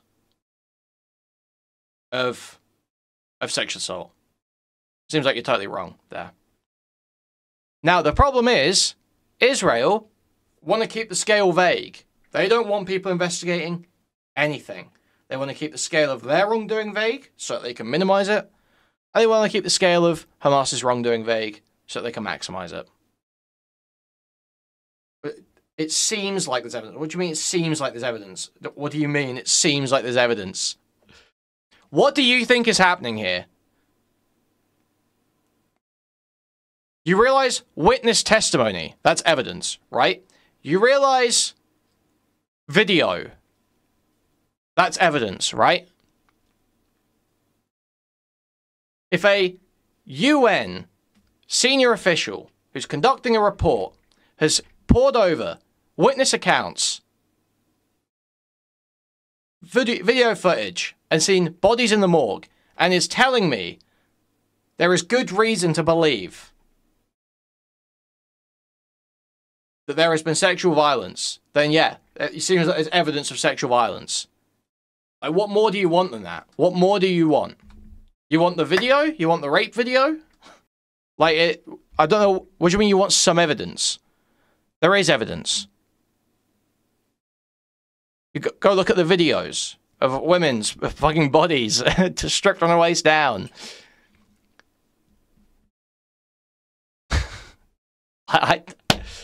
They're not literally videos of like some pretty close to sexual violence looking things happening. But I'm pretty sure I remember seeing shit like that around October 7th. Those were consensual acts. Okay, now you're trolling. So yeah, you are retarded claiming there's no evidence of rapes. There is evidence of rapes. That is total brain rot retardation. You're stupid as fuck claiming that. That's not true. That's completely untrue, that there's no evidence of rapes. What has not been substantiated, systematic rapes, planned systematic rapes, anything like that, that is not shown. Quite simply on the perpetrators and say it was Hamas who did it. When I accepted the invitation from the government of Israel, we had a number of meetings and we discussed the parameters and explained clearly the purpose of the mission, which was only for the purpose of gathering, analyzing, and verifying information. But still, it is pretty clear who did it after talking to survivors and hostages returned, right? It wasn't the Belgians who did it. It's pretty clear. I understand the frustration of the people of Israel. I mean, like, I was distressed when I came to Israel because I saw a traumatized nation. So I understand the frustration, but I think it's up to your government to give access, and that's one also of my first recommendation. What's interesting is that Ethan has showed some level of skepticism for these sorts of allegations before, but only when the victims were Palestinian. Palestinian females freed from Israeli detention said more than 15 fellow Palestinian women were raped by Israeli interrogators to force them to confess to charges leveled against them and collaborate with the Israeli intelligence. Quote, Israeli investigators and intelligence officers keep videotapes of raping to blackmail the female detainees. So according to, I guess, this website, this doesn't seem like super credible, at least, or it might be credible. Do you have an issue with CARE or Islam.net or the... Well, what is this? The lack of... listen, this is just like retarded. The Ethan getting reflexively defensive. Obviously, yeah, it's not a secret that rape is allowed as a torture tactic for prisoners of war, basically, in Israel, right? Was that what the protests were about recently? Is the idea that they were going to ban rape as a tactic? Which claim 15 Palestinian women were raped. Mm-hmm. I was sexually abused and photographed, she said. But like, what? I don't know what this is. What is this? What do you mean? Is this a source? You're asking if it's credible. Yeah. Yes, CARE is credible. I think, at least. What is CARE is There's no source. There's like nothing here. Like shit. I mean, that's a pretty extraordinary claim. I mean, fuck. Like, it's serious to say that the Israeli apparatus is using rape systemically to oppress the Palestinians. On March 13th, the United Nations released a report called More Than a Human Can Bear, which concluded that it's actually Israel who is guilty of this crime, the use of systematic sexual violence, along with various other gender-related crimes like the deliberate targeting of reproductive healthcare facilities and violence against women and girls, all of which amount to crimes against humanity and acts of genocide. This report is absolutely damning. Everything that the US government, the State of Israel, the New York Times have ever accused Hamas of doing, Israel is guilty of, with actual proof. Despite this, the Western media has been silent. In what little coverage the report is receiving, the findings are being downplayed in a repulsive manner. The New York Times, for example, let's just read how they covered it. The Israel is guilty of genocidal mass rape report. The headline reads, UN accuses Israel of targeting reproductive health facilities in Gaza. A report by a UN committee found that Israel has committed genocidal acts intended to prevent births. Israel quickly rejected the findings as biased. Thanks for the heads up on that. Okay, so no mention in the headline or the subheading of the members of the ISF systematically targeted and subjected Palestinians to sexual and gender-based violence online and in person since 7th October, including through forced public nudity, forced public stripping, sexual harassment, sexualized torture and abuse. The systematic mass rape and sexual violence campaign by Israeli forces. It just groups those in with the genocidal acts there. And then an immediate citation of Israel's defense. Incredible. Let's read on. A United Nations commission on Thursday accused Israel of targeting hospitals and other health facilities in Gaza that provide reproductive services, including an IVF clinic where thousands of embryos were destroyed in what it called an effort to prevent Palestinian births. The report by the UN Commission of Inquiry on the Occupied Palestinian Territory called that and other actions that cause harm to women and girls. Again, it's just so difficult because you would have to look into this, but the immediate, like, obviously assuming there's not like some fucking Palestinian, you know, rocket launcher on the top of the fucking building, or, you know, some vitally important tunnel entrance in this building that they couldn't get in to shut down without losing people going in. Yeah, blowing up an IVF clinic certainly comes off like your goal is essentially to make sure that people like this aren't born again. Thousands of embryos were destroyed in what it called an effort to prevent Palestinian births. The report by the UN Commission of Inquiry on the occupied Palestinian territory called that and other actions that cause harm to women and girls, quote, genocidal acts, and accused Israel Hey, Chris Perez, you're being retarded, and you know you're being retarded, you're borderline trolling, you're being tongue-in-cheek. There never is. You know there is a lot of the time. You know there is.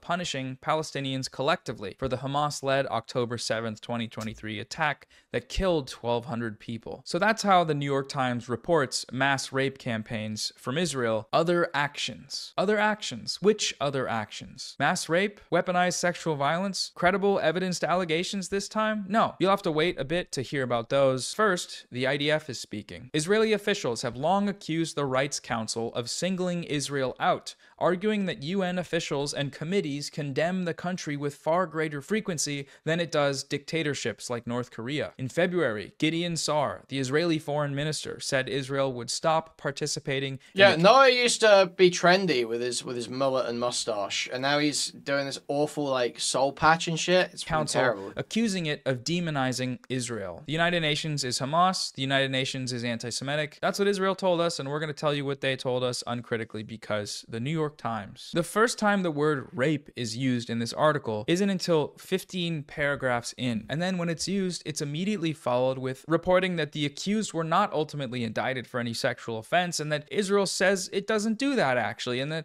they follow the rules. I could scream. These people are fucking disgusting. She was taken to sedate Amman, and she was nude searched over and over again and filmed. And then she was raped twice by Israeli male soldiers, 2 of them at a time, while videotaping her. We have also one testimony of a woman who was also taken. She says she was also raped by an inspection device by a female soldier more than once. They inserted the inspection device in her rectum. We have also one testimony of a woman saying that she was strip searched and they would beat her on her behind and they would humiliate her in front of each other. Most of the women also who were taken from Gaza, West Bank and Jerusalem said they were beaten on their genitals, which has made it to conclude that there must have been a directive that's been given to the Israeli army to treat women in such manner, because in Jerusalem you're treated by completely different law enforcement than in Gaza or in the West Bank. But all these women said they were beaten on their genitals.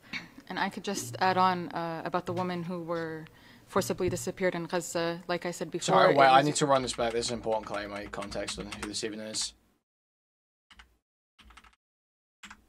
And that Israel says it doesn't do that actually, and that they follow the rules. I could scream. These people are fucking disgusting. She was taken to we're not given any sedate Amman, and she was nude searched over and over again and filmed, and then she was raped twice by Israeli male soldiers, 2 of them at a time, while videotaping her. We have also one testimony of a woman who was also taken. She says she was also raped by an inspection device by a female soldier more than once. They inserted the inspection device in her rectum. We have also one testimony of a woman saying that she was strip searched and they would beat her on her behind and they would humiliate her in front of each other. Most of the women also who were taken from Gaza, West Bank and Jerusalem said they were beaten on their genitals, which has made it to conclude that there must have been a directive that's been given to the Israeli army to treat women in such manner, because in Jerusalem you're treated by completely different law enforcement than in Gaza or in the West Bank. But all these women said they were beaten on their genitals. And I could just add on about the woman who... This is like someone saying this. I don't know what this is. I don't know where it's coming from. This is someone testifying in front of like a council of some sort. So I don't know how much to take from this. Forcibly disappeared in Gaza. Like I said before, it was usually as they were fleeing south through the safety corridor. They were abducted at the checkpoint. Many were taken to the Zakim detention center and the Negev detention center, and all together in one large hall, forced to strip completely naked and just sit in this hall, the women amongst each other and the men amongst each other. And it's also been reported and known that Israeli civilians are invited to come to this detention center and mock the Palestinian prisoners while they're naked, photograph them, and watch them as if it's a zoo. So that's something that we've seen. Also, when it comes to checkpoints, yeah, it is like evidence. I said, it's not conclusive, though. It's where the sexual violence happens and it goes unreported. So we have a testimony of a teenage girl who was made to undress a man because he refused to undress. They made her undress him, even though she's not related to him. She doesn't know who that man is. and while being searched and touched and molested on their breast and on their genitals as well. The media has largely downplayed this report and its findings, but it does conclude that Israel is guilty of the most prominent accusation made against Hamas on October 7th, which is that it weaponized sexual violence systematically. Israeli security forces do this in a coordinated, intentional manner with the goal of subjugating, humiliating.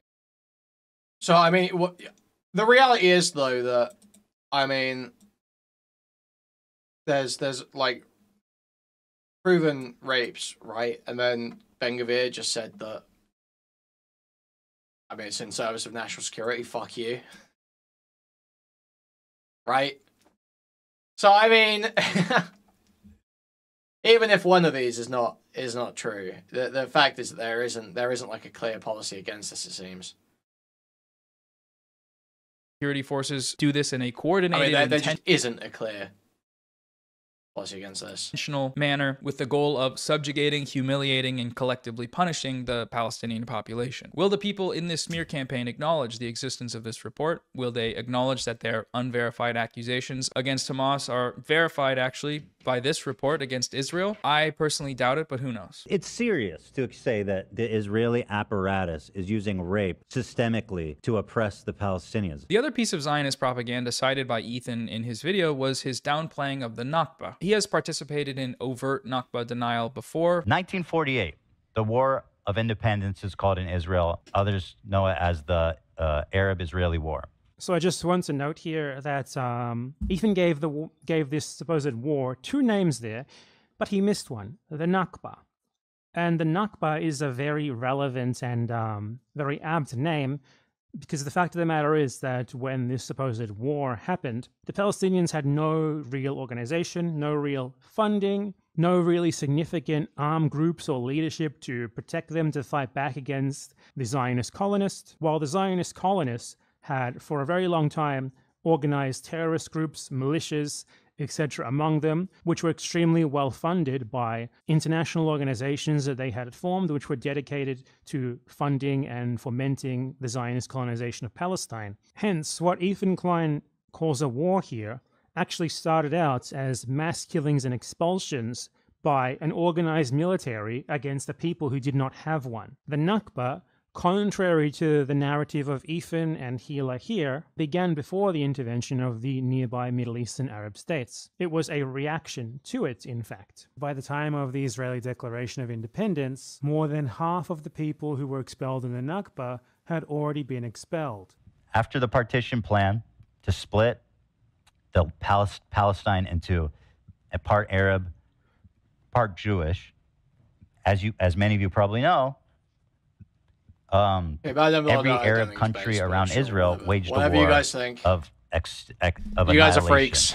Okay, so Ethan left the Nakba out of his narrative here entirely. That is absolutely inexcusable. It's like leaving the Holocaust out of World War II. It simply cannot be forgiven. It is abhorrent, honestly. It's the only way that his narrative can really hold up here as well. But he does it again in the content nuke in a different way. He downplays the Nakba in the content nuke by equating it to Jewish expulsion from Muslim countries. In fact, there was more Jews displaced than Palestinians during the Nakba.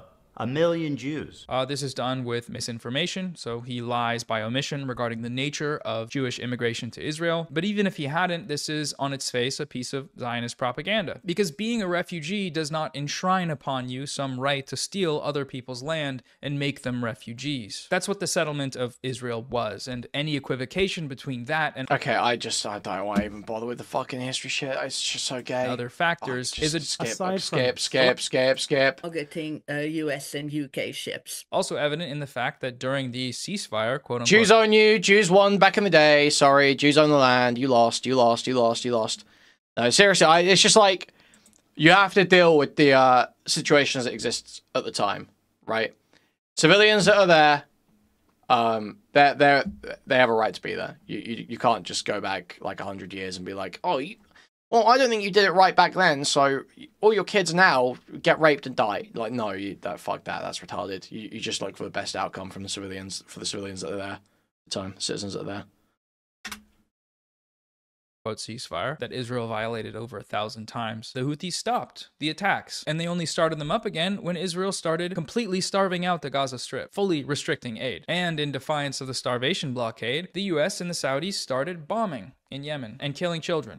So if you want to stop Israel from killing children, the US will kill your children. That's basically the conclusion of that sequence of events. It bears repeating here, Hezbollah and Ansar Allah are the only groups in the world that have provided aid to the Palestinian resistance against Israel's genocide. That's a fact. Citing their status as US-designated terrorist groups or historical examples of their violations of international law does not change that fact. If we acknowledge the fact that Israel is committing genocide in Gaza, which Ethan, or at least his fans, seem to believe he does, then it must also be recognized that the international community is legally obligated under the Genocide Convention to employ all means necessary to prevent said genocide. When it comes to Israel's genocide in Gaza, these terrorists here are the only ones following the law, the only ones operating with any sort of moral compass. Okay, this is like, okay, I don't know if I go some of that, but fundamentally there is a point here that all the checks and balances that you would hope to be employed here aren't being employed if you believe it's a genocide. Yeah, the system is clearly broken, something has to be done. That should be your position. All states are obliged to do everything in their power to stop this genocide from continuing in Palestine. Who has actually done that? South Africa, when they brought Israel to trial in the International Court of Justice for genocide. I've said arguably Hezbollah, not a state, but it is a significant actor in that state because it has engaged Israeli forces militarily, initially in territory illegally occupied by Israeli forces, the Shebaa farms in South Lebanon, to draw Israeli assets away from the genocide. And the third one that you mentioned very significantly, Yemen, under Houthi control. The Houthis, Ansar Allah, they announced in response to Israel's genocide in Palestine that it would block shipping into the Red Sea that was headed to resupply the Israeli regime as long as it continues the siege and the genocide in Gaza. And it's been using this choke point at the head of the Red Sea called Bab el-Mandeb, which means the Gate of Tears, in this narrow strait between Yemen and Djibouti at the opening of the Red Sea.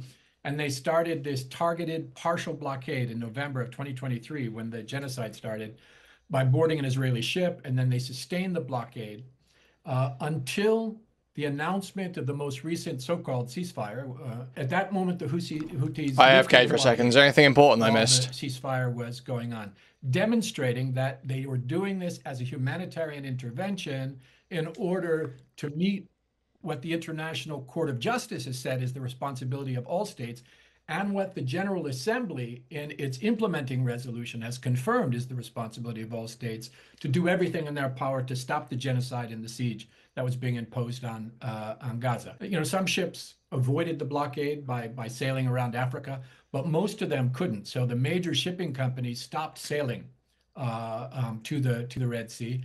And the port of Eilat... I don't care about the historical stuff. I don't care about it, okay? That's the problem, Anina. I don't care.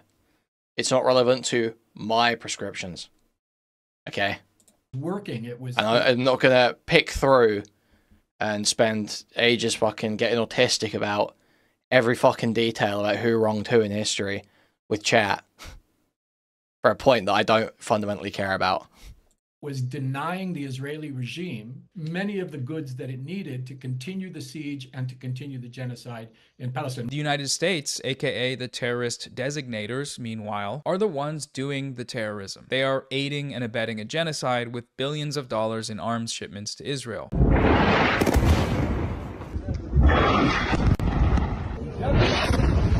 The liberal framework of thought is only able to conceptualize actors in conflict as being good and bad. Israel's far-right government is bad, Ethan says, but so are terrorists. Genocide is bad. I don't agree with... What? Okay, this is just retarded. Dude, the liberal slander is just so gay. It's just so pathetic and gay, dude. Oh, the liberal concept of actors. I mean, it's good and evil. No. What? That's not baked into liberalism at all, you fucking idiot. with genocide, of course, but hijacking ships is bad too. It's against the law, which is bad. Everybody should just stop doing bad stuff. Okay, well, Israel's not stopping. They're not stopping the genocide. The US is not stopping its arms shipments so that Israel can continue that genocide. Yeah, obviously, yes. Okay, this is just like retarded. This isn't baked into liberalism. Inaction isn't baked into liberalism, you fucking moron. That is the material reality. If you actually want that genocide to stop, you need to do something material to try to stop it. And so far in the world, the only people doing that outside of Gaza militarily are Hezbollah and Ansar Allah. If you spend all your time attacking these groups while sitting on the sidelines, idealistically opining on what forms of resistance are acceptable to you, then you're supporting the genocide. Full stop. There's something to be said here about the basic attack on free speech evident in this campaign. They want to deplatform Hassan for interviewing a Yemeni teenager. That's not true either. You can think that, you know, these are like war crimes and shit, and that things should be put through actual international bodies, but they aren't being used. Whatever. Okay, this guy's just like a gay retard. On the grounds that they believe this teenager is a member of Ansar Allah, or the Houthis, a US-designated terrorist group, and that Hassan didn't just interview him, but he promoted him. Glazing is the legal term they use, I believe. It started with Hassan platforming Houthi terrorists. This kid is a rampant anti-Semite and a violent Houthi terrorist. But he literally had a terrorist on a stream. This wasn't really an interview, it was like a glorified promotion reel. Glorifying a terrorist live on stream. This man does not critically apply any form of journalism. Hassan did not ask him one critical question. In fact, the opposite. It was a complete puff piece where he sucked him off, elevated him, was uncritical. None of this is true. Ethan provided no credible evidence to the claim that Rashid al-Haddad, or Tim Houthi Chalamet, the nickname of the Yemeni teenager, is a member of Ansar Allah. And in their interview, Hassan asked multiple questions that were critical of Rashid. I don't know if he can answer this or not, but as far as the Ansar Allah militancy goes, like as far as the standing military goes, like I don't know if he is allowed to speak on this. I don't know if he's like actually a part of the groups at all, or just like simply a TikToker. You know what I mean? I don't know how to ask that in the best way possible though. طيب يعني بقول لك يعني أنا يمني يعني كيمني يعني أنا واقف إلى جانب فلسطين. His answer is a Yemeni who stands with Palestine. In America, some of the like leading groups that are pro-Palestine are led by Jewish people who are anti-Israel. How does he feel about that? والله يعني صراحة أي واحد يدعم فلسطين إحنا معه. He's saying anyone that supports Palestine, we're with. Hell yeah. But even if that hadn't happened, and even if he were a member of the Houthis, calling for deplatforming on those grounds is a basic violation of free speech. It was very frustrating to see that, because like there is journalistic value to interviewing every single person. People have interviewed Osama bin Laden. I was trying to make him comfortable in that conversation because I didn't know if he was. Did I miss something important? Didn't the kid say you got high with the hostages? You don't get to do it if you're a terrorist. I might remember this wrong. So the claim there basically is that it was like a translation issue, and he was talking about he did go to the ship, which was opened as a tourist attraction by the Houthis for the public in Yemen. He went to the ship as a tourist and was referring to a TikTok he'd seen with the hostages where they were being given cat. By the captors, but then that TikTok turned out to be fake. That was misportrayed anyway, and that wasn't actually of the hostages. I don't think William X is lying. I think it's just unclear. I don't even know that part is true. That's the claim. That is the counterclaim about this Houthi kid. But I haven't seen like all of this lined up. I've not seen it clearly evidenced. I mean, you can still kind of indict Hassan on it, because I think as far as Hassan knew at the time, that was the case. That's what he was being told, right, by the translator. And he was fine with it. Right? So I don't think it really changed much about that. But it does mean that people are pushing misinfo. If it's true. I don't know. Not. I thought he might be, right? So I wanted to make him as comfortable as possible. And then, yes, the conversation trajectory probably would have changed a little bit if he had said he was a Houthi. He said he was not. And I was inclined to believe him. There's no reason for me not to. But even in that process, they still asked him about like his thoughts on Jewish people, anti-Semitism and the like. They wanted to deplatform Hassan for watching an Ansar Allah music video on his stream. They claim that this is terrorist promotion, watching unfettered terrorist propaganda, as they claimed. But the question here is, what level of denunciation and condemnation would be required during Hassan's viewing of that video in order for it to clear the bar of a valid viewing of a piece of political media. The mere existence on the screen of a video from the Houthis is enough to trigger that post-9/11 war on terror response in the American viewer, to the point that they're willing to just call for his banning for making such violent and evil threats like Yemeni people are a musical people, or these songs function as an act of resistance against the US-backed Saudi genocide. Instead of terrorist propaganda, let's call it musicals. They do musicals. Instead of violent jihadists, let's call them musically talented people. They're very musical people. It is precisely this line of argument that the US government and the Trump administration have taken when it comes to the illegal kidnapping and detention of Palestinian activist Mahmoud Khalil. So I think this is, like, how do I feel about this, really? I don't know, man. I think, the fundamental problem is, regardless, I agree with the banning on, like, it is, okay, regardless of what your ethical, you know, pontifications on what terrorism means and what groups are terrorists and how justified they are, I think it's a useful thing and a good thing that states designate certain groups as terrorist actors. I think that's useful and good. There's a lot of laws governing people in a country doing business or supporting in any way groups like that. And I think that's good. I think that should be employed when it comes to stuff like, you know, if you're going to uncritically show the Houthi musical. I think that's too far for me. It's not like too far on like my moral sensibilities. It's like you're going too far outside of what I think should be like connections with hostile actors to the country that you are part of and do business in, you know.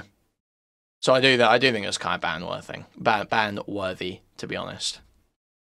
I do agree with that, but it's not like, you know, I don't think I've got some American post 9/11 Patriot Act like fucking nothing to hide, nothing to fear. You know, they hate us for our freedoms. I don't think that's my mindset about it at all. I think Noah Samsen acting like that's the only reason you could have a problem with this. Just like fucking retarded. Video on his stream, they claim that this is terrorist promotion, watching unfettered terrorist propaganda, as they claimed. But the question here is, what level of denunciation and condemnation would be required during Hassan's viewing of that video in order for it to clear the bar of a valid viewing of a piece of political media? The mere existence on the screen of a video from the Houthis is enough to trigger that post-9/11 war on terror response in the American viewer, to the point that they're willing to just call for his banning for making such violent and evil threats like Yemeni people are a musical people, or these songs function. If we played the music video of the current Syrian government, would it be terrorist or state propaganda? We haven't decided yet. As an act of resistance against the US-backed Saudi genocide. Instead of terrorist propaganda, let's call it musicals. They do musicals. Instead of violent jihadists, let's call them musically talented people. They're very musical people. It is precisely this line of argument that the US government and the Trump administration have taken when it comes to the illegal kidnapping and detention of Palestinian activist Mahmoud Khalil. He is not charged with a crime, he is being silenced for his speech, on the grounds that it constitutes terrorist promotion. As this sort of terrorism is a threat to US national security, according to the US, this is grounds for detention. The terrorism in question here is, of course, advocating against a genocide. Whether it's the US-backed genocide of Palestinians in Gaza or the US-backed genocide of the people of Yemen through its crippling blockade that has resulted in the starvation of hundreds of thousands of people, or its indiscriminate bombing campaign that has killed tens of thousands more. In both of these places, the justification is fighting terrorism. When the US-backed Saudi coalition blows up a school bus full of school children, the justification they use is that they were targeting the Houthis. It was an attack which drew international condemnation and left the parents of 40 children crying over their graves. Okay, this is like this style of argumentation. This is like Hitler drinks water, right?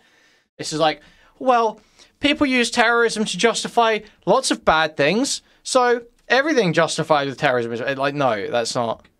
This is like retarded. Like, you've got to evaluate each justification of terrorism on its own grounds, right? Coalition. It's like webbing was almost, a justified you know? military operation. It was targeting Houthi leaders. Now it says it made mistakes. When Israel blows up a hospital, lighting medical tents on fire and burning Palestinians alive, the justification they're using is fighting terrorism. It's all part of this same system. Kathy Doyle, please, you are going to trigger a deep set autism in me. Count Dankula did not get arrested or charged or anything for teaching his dog the Roman salute. It was for saying, G the J's. He said, G the J's in the video. That's why. That was what it was about. And whether on the ground in Gaza or on the airwaves of media coverage of it, the premise itself of terrorism needs to be challenged. Which is why when you release a video for 3 million people attacking resistance to genocide as terrorism, terrorist groups, terrorist propaganda, terrorism, terrorist organization, you're sort of doing that same thing. The last point for today's video I want to bring up is the concept of deflecting criticism. Ethan implies that my decision to criticize him or I understand. No, I didn't miss the point. It's just if you say that, if you bring up the Count Dankula thing to me, and you portray it incorrectly, it's going to trigger me. It's going to upset me. Okay? Lie about him, as he put it, is tied to Hassan being my idol, and my idol being it's just like everyone does just pretend, like they all think, or they all pretend, either think or pretend that it's just about teaching the dog that Romans. He just made a funny Nazi video, a funny Nazi joke video, and that's why it wasn't quite that. It's because a specific phrase that he was saying that was was deemed to be like grossly offensive and essentially incitement to violence. Like it was said mockingly. It was said as a joke. He didn't mean it. I agree, but it was that phrase that got him. Terrorist groups, terrorist propaganda, terrorism, terrorist organization. You're sort of doing that same thing. The last yeah, point I for disagree with the arrest spinal. But the fact is, it's not for the dog. Ethan implies that my decision to criticize him or character assassinate and horrifically lie about him, as he put it, is tied to Hassan being my idol, and my idol being criticized compelled me to defend him, seemingly against logic or reason or something like that. This was an accusation shared by many of the viewers of my video. Hassan Glazer detected, opinion rejected. Now, what's interesting is that this response simply reinforces my point about the Hassan bad online media ecosystem. To these people, responding to my arguments on their own merit is unnecessary because they can simply write me off as de facto wrong because I am defending Hassan, who is de facto wrong because Hassan bad. It is not the actual political issue I am defending him on that they're able to challenge, the issue of course being opposing Israel's genocide in Gaza and informing viewers about the resistance to that genocide without screaming, I condemn terrorism into the microphone for every second of that coverage. No, it's not that. It is the mere fact that Hassan is on the screen while I make these points that seems to trigger this response. The response of completely ignoring the valid connections between Hassan's arguments and my own. It's cowardly, but expected, and only serves to strengthen my resolve in the notion that these people are not serious in their politics and therefore should not be taken seriously. The other major example of this sort of deflection is in regards to my citation of the YouTuber Bad Empanada. I can't tell you how many comments I received from people that decided to throw out all of the points made in my hour-long video in their entirety because at the start of it, I cited Bad Empanada's prior responses. None of these comments, and I mean not a single one out of the seemingly thousands of them, took the time to respond to, let alone debunk Bad Empanada's Yeah. How would Noah Samsen react if I did a video citing Nick Fuentes? Like, come on, let's be serious here. I don't want to hear this from Noah. Video. So far, I haven't seen anyone do that or even try. Regardless of how you feel about Bad Empanada or what you think of his posts online, the facts are the facts. If you can't dispute them, then just say that and move on. Embrace your ignorance and your blind fandom, because at least then you're not being a coward. You're just saying, yeah, I'm dumb. I'm a dumb idiot baby. I don't like Bad Empanada because he's mean to my favorite streamer. Okay, that's fine. That's the truth. There's a claim going around that Hassan being pro-Palestine does not make him immune from criticism. One of the most cynical methods Hassan deploys to sidestep any criticism is to deflect to the ongoing genocide. Saying Fuentes and BE are the same is crazy. Anina, you're on fucking watch, dude. This is absurd. I didn't say they're the same. The point is about the principle of discarding an entire video because they cited someone you have moral disagreements with. I've seen him do this so many times. He frames it like you are selfish for trying to criticize him, no matter what the reason is, because there's a genocide happening, man. How can you criticize me at a time like this? In one way, this is true. Like, let's say Hassan walked up to you and... Yeah, at least Fuentes is somewhat honest, and he's funny. Okay. ...on your foot, and you said, hey, man, don't do that, ow. And he responded by saying, You're going to criticize me while there's an active genocide going on right now? Seriously? That would be an example of an invalid deflection from criticism. However, when the criticism in question is related to Hassan's support of Palestinians and advocacy against their genocide, and the criticism is coming from people who do not support that cause, then yes, it makes him immune. He doesn't have to take that criticism seriously because it's coming in bad faith from people who... But he has jokes. Yeah, but all of Bad Empanada's funny jokes are jokes Nick Fuentes did like 3 years ago. Like, Bad Empanada has playing that Hamas game and going around saying he's looking for secretaries. Okay? But years ago, Fuentes was playing GTA 5, chasing around Jewish people with a gun, saying it's Ben Shapiro. So, be lost. Are not allies to his cause. If criticism is coming from parties who have no stake in or solidarity with the mission of Palestinian liberation, these criticisms are irrelevant. They are beneath consideration. The people who levy these criticisms do not talk about politics until it's time to make a Hassan bad video. This is the case with all of the slop tubers who shared the smear campaign. Ethan here might argue that he does have a stake in the pro-Palestine movement, as he has referred to himself as a stalwart ally to this cause. I've been a stalwart supporter of the Palestinian cause for many years. This raises some questions, to my mind, namely, how? What did he do to be able to bestow upon himself the label of stalwart ally? Calling yourself an ally is already, what are you doing? But in this case, especially, what are you doing? What did you do? What did he do? He donated to a fundraiser. Okay. But what if I told you that this donation was a one-time donation of what is likely less than 1% of his yearly income to a fundraiser that Hassan ran, and that this was followed by total silence on Gaza over the course of the genocide until it was time to attack Hassan with smears that originate from genocidal Zionists. And then in order to justify these actions, he would hold that donation of what is likely 1% of his yearly income over people's heads. I've donated $6,500 to a Palestinian charity after the war started. Hey, Ethan Klein, thank you for the dono. Ethan Klein gave $6,500. My goat. And when I say silence, I do mean that. A search through... that's not a bad point. Didn't Ethan make comments about Jeff Bezos donating not enough back in the day to some shit, some COVID shit or something? Yeah. So I mean, by Ethan's own standards, I wouldn't usually pester someone about donating to charity, but by Ethan's own standards, I'd say that's pretty abysmal.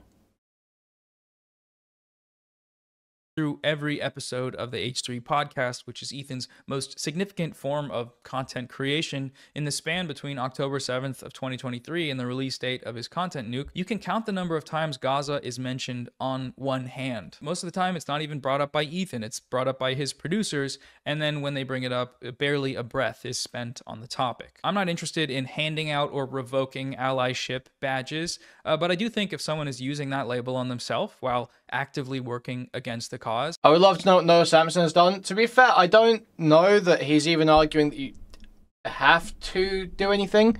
He's saying basically, if you believe it's a genocide, then the way you're acting doesn't make sense. And that you can't make one small donation and then ride off of that forever and use that to avoid criticism.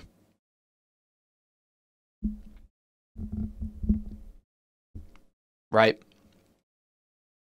So I agree that I would say that there is probably some incumbency on Noah to do something about this, because he is basically saying you're morally obligated to do something about this if you believe it to be a genocide. I would expect him to do something. I don't think it's necessary for the point he's making about Ethan.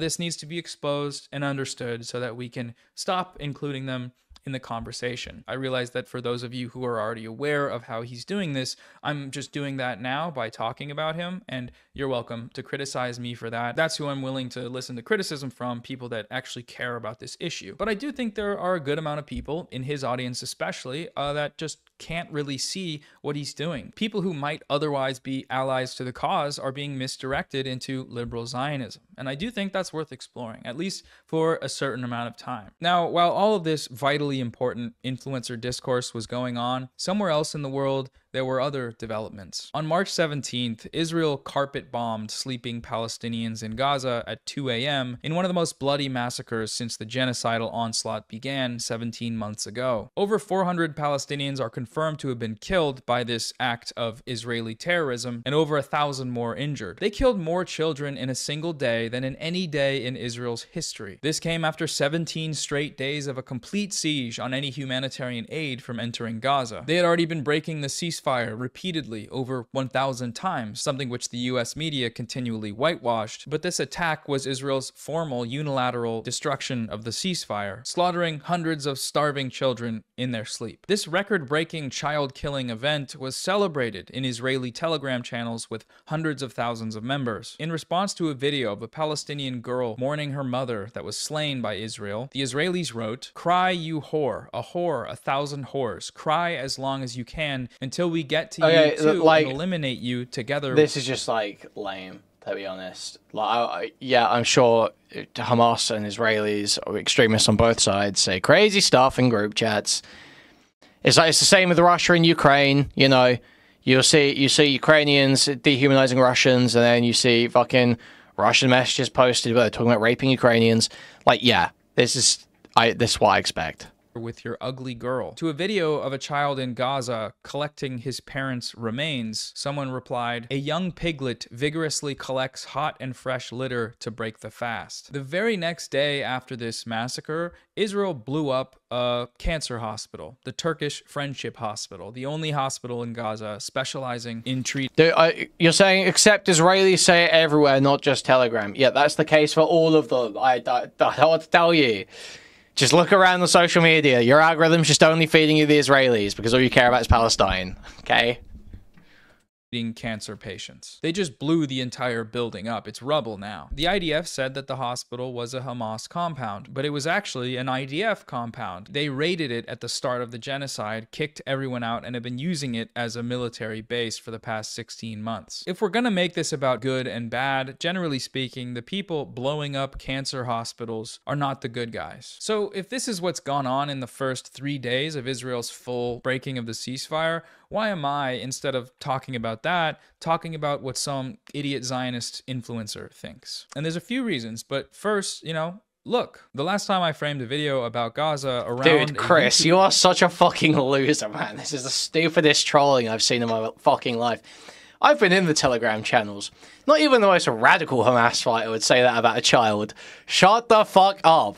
You're such an annoying fucking retard, dude. Drama. It got over 700,000 views. That's 700,000 people that came in expecting me to talk shit about a YouTuber and left with a video that was mostly about Gaza. But when I released a video the following week with an explicitly political topic, media coverage of Israel's ceasefire violations, it barely broke 100,000 views. My perspective right now is that over everything else, we need reach. We need people to know about what Israel is doing, people that don't already know, or at least aren't seeing updates on Israel's genocide, which is a lot of people. The media is not covering it. They weren't covering it a lot before, but over the past 17 months, that coverage has dwindled down to almost nothing. And as we've seen, the majority of it is just straight up manufacturing consent. This includes that record-breaking child-killing massacre from Israel. How many of you heard about that, described in those terms, the terms of what actually happened and not just another new, quote, Israeli Gaza offensive with some catastrophic record-breaking death toll that doesn't even make it into the headline? The best way, I think, to get more people to know about this stuff is by using the algorithm for what it's meant to be used, which is views. And in this case, what that looks like is farming drama. I could be wrong about this approach, and if you think there's better ways to go about this, then feel free to let me know in the comments. I've been thinking about lately doing something like scaling up and running... So he has to bash YouTubers to get anyone to give a shit about Palestinians. Shouldn't I tell you something? I don't know what you mean. What should tell you about what? Yeah, people generally don't care that much about Palestinians right now. Yes, that's true. I don't think no one disagrees with that. The channel as a platform, but a non-profit, so that I can just cover more things more consistently and not have to choose between, you know, a US-backed child massacre and Ethan Klein, but until then, it's going to be a bit of a mixed bag. Regardless, it doesn't matter what you think of these creators. It's not about them. It's not about anyone being good or bad or what your YouTube subscription feed says about your morals. It's about a genocide that's happening right now, that's unfolding in front of our eyes, and that most of our countries are actively supporting. If these creators are giving people rhetoric to support the genocide that's happening, then we need to talk about that. That's something we need to discuss, especially if that person is claiming to be an ally to the cause. And if other creators are fighting against it, then that's worth talking about too. If they're providing historical analysis and breaking down propaganda that's being used for the genocide, or giving an honest voice to its resistance, then that content is important and should be shared and supported regardless of how you feel about the individuals involved. Unfortunately, we're sort of stuck in a media ecosystem that cares far more about influencer drama than it does about Palestinian lives. I'm sorry, that's just life, dude. Yeah, the media is always going to care more about, like, retarded drama slop than politics. That's life, buddy. That's how people operate. The effort here is an attempt to steer that media ecosystem and the consumers existing inside of it towards being more aware of their plight, towards caring about it, and hopefully doing something to try and stop it. So anyways, yes, I will keep using influencer drama to grab your heads and slam them against the screen to show you what Israel is doing. And if you don't like that... So yeah, it's been edited out, but basically, I can't be fucked to go find it again because I actually moved off the web page. But basically, there's a part that's been edited out where Noah essentially said... people in the West have more power over this than anyone. Let me find it. I actually quoted it in Spicy earlier. So we're arguing about it.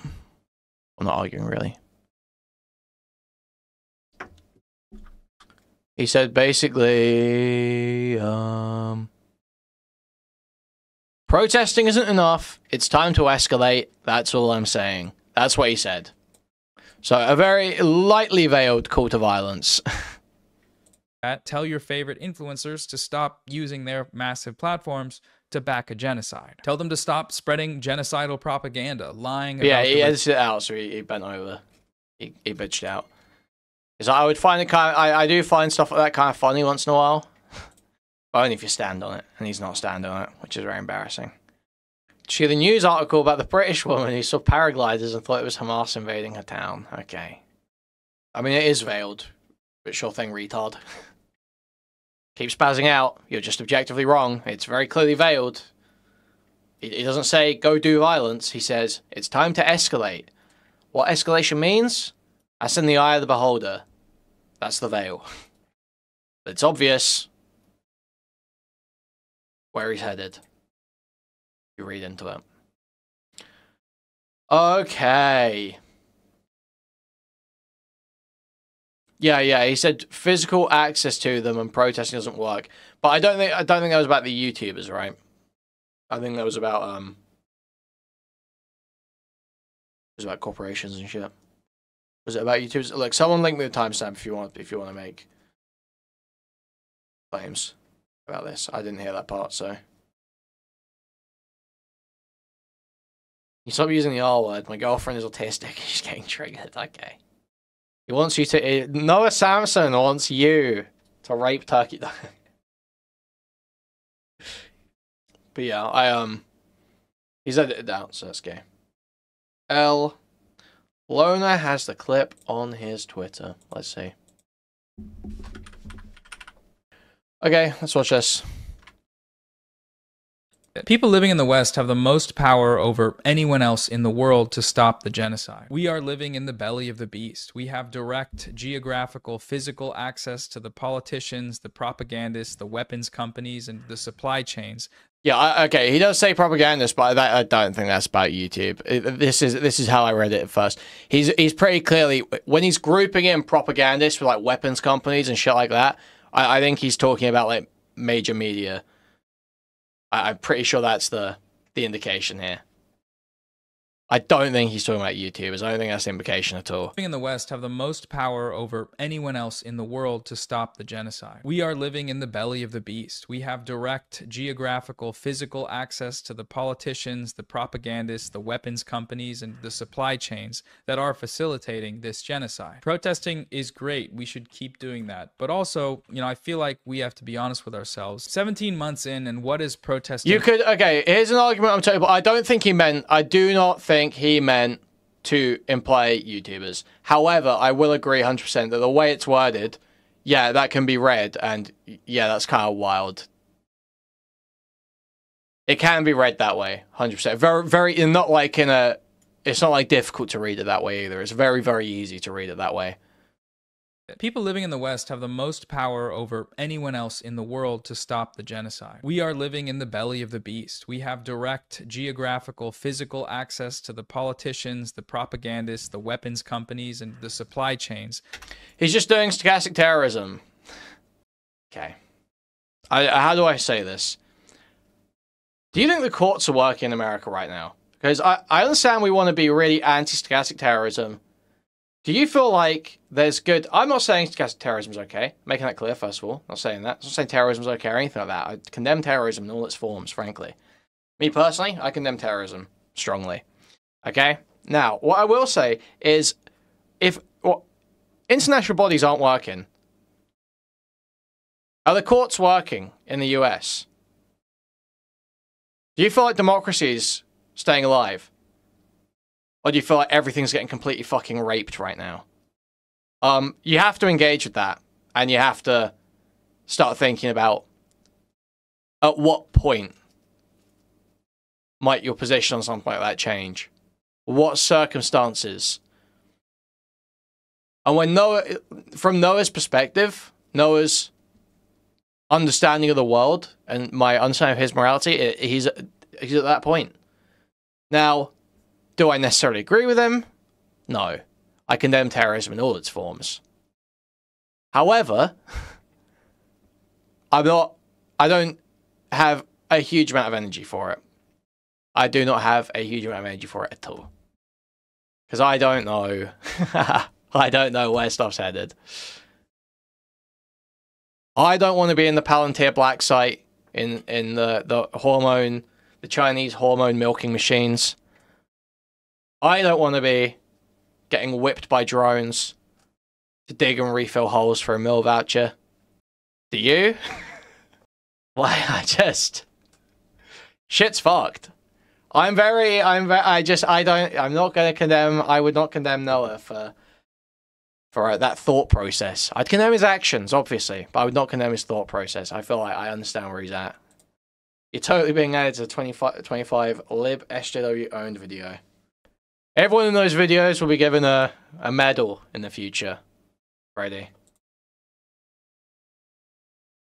For bravely fighting to defend liberal democratic values when we win. Okay.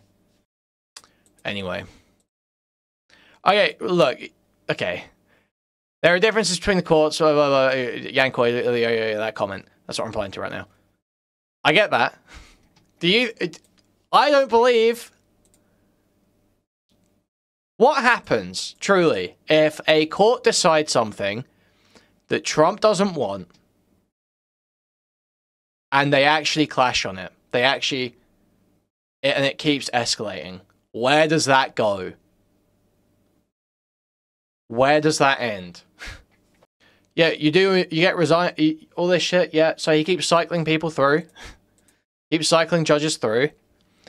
What happens when more and more people get more and more upset by this? More and more state governments are upset by what's happening. Where does that lead?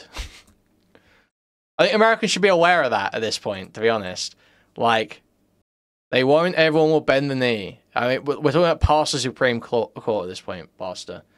Even when the Supreme Court either disagrees with Trump or basically disagrees with the Constitution, and in a way that a state government simply refuses to stand by, refuses to adhere to. Yeah, I mean, the Supreme Court will bend. I don't believe that there's just not enough people with integrity on the Supreme Court right now. It's just Trump cocksuckers, but whatever. Anyway, okay.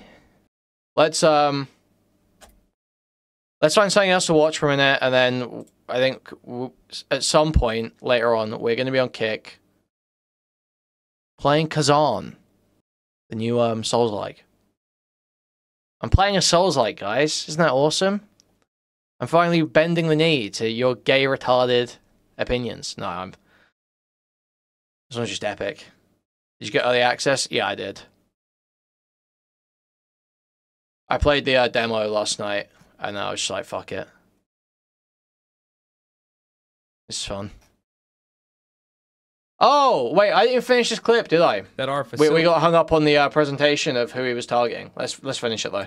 We are living in the belly of the beast. We have direct geographical, physical access to the politicians, the propagandists, the weapons companies, and the supply chains that are facilitating this genocide. Protesting is great. We should keep doing that. But also, you know, I feel like we have to be honest with ourselves. 17 months in, and what is protesting actually accomplished? Raising awareness, sure. Divestment, yeah, in some places. But really, politically, materially, nothing. Israel just killed the most children in its history in a single night with total impunity, with a deafening silence among the Western media. If we want this genocide to stop, it's time to escalate. That's all I'm saying. So anyways, yes. See, you can lay it out very easily, one sentence at a time. It's quite clear. We in the West have direct physical access to a bunch of people, including the propagandists, after just labeling a bunch of people creators, propagandists. What does protesting achieve? Well, some things, but overall, basically nothing. If we want this to stop, we need to escalate. That's all I'm saying. I'm sorry. If you had a clear vision for what needs to be done to stop the genocide, you would say it because you want to direct your audience into something fruitful. Unless the thing you want your audience to do is against TOS, criminal, violent, etc. He's calling for people to do something that he is too cowardly to say himself. He's calling for people to do dirty work for him. That's what this is. It is unambiguously a call for violence, okay? I'm sorry. And he doesn't want to spoil his cute little life. He doesn't want to fuck his income and ruin the little cushy career that he's got a hold of. He doesn't want to do that. He wants other people to fuck up their lives and get thrown in jail or whatever else for Okay, him. He wants this is all well and good to say, but like, okay. I felt this similar to the Destiny thing, which I thought Lonerbox basically defended. It's the same thing, right? It's the same as the Trump hypothetical. It's, if you're going to condemn someone for saying Trump should be assassinated, you need to engage with, like, basically the hypothetical idea of when would it have been okay to kill Hitler. Like, that sort of thing. You need to have engaged with that and have, like, a position on that. If you're going to condemn someone for saying that, you need to have, like, a position on a question like that. Because there's a line for everyone. There's a line for everyone. So how bad does Israel have to act before Noah can start saying stuff like this? I mean, you can say it's cringe, but I mean, I thought you're not engaged. You're not engaging with the idea. You are just being a bitch there. That's just optics effing. other people to be Luigi or fucking, what's his face, Aaron Bushnell or whoever else. And it's interesting that he said propagandists, because that might actually encompass the people that he's just spent the entire video calling genocide defenders. I'm sorry, if you can understand how January 6th was an incitement to violence, Trump, despite him saying peacefully, patriotically, if you can understand how that whole speech in all its context is a call to violence, then you understand how this is as well. I mean, yeah, I don't think anyone's denying this is a call to violence, are they? Or maybe his chat was, I don't know. It was obviously a call to violence. Veiled, but yeah, a call to violence. Non-specific, not explicit, implicit. Not really veiled, implicit. The violence was implied.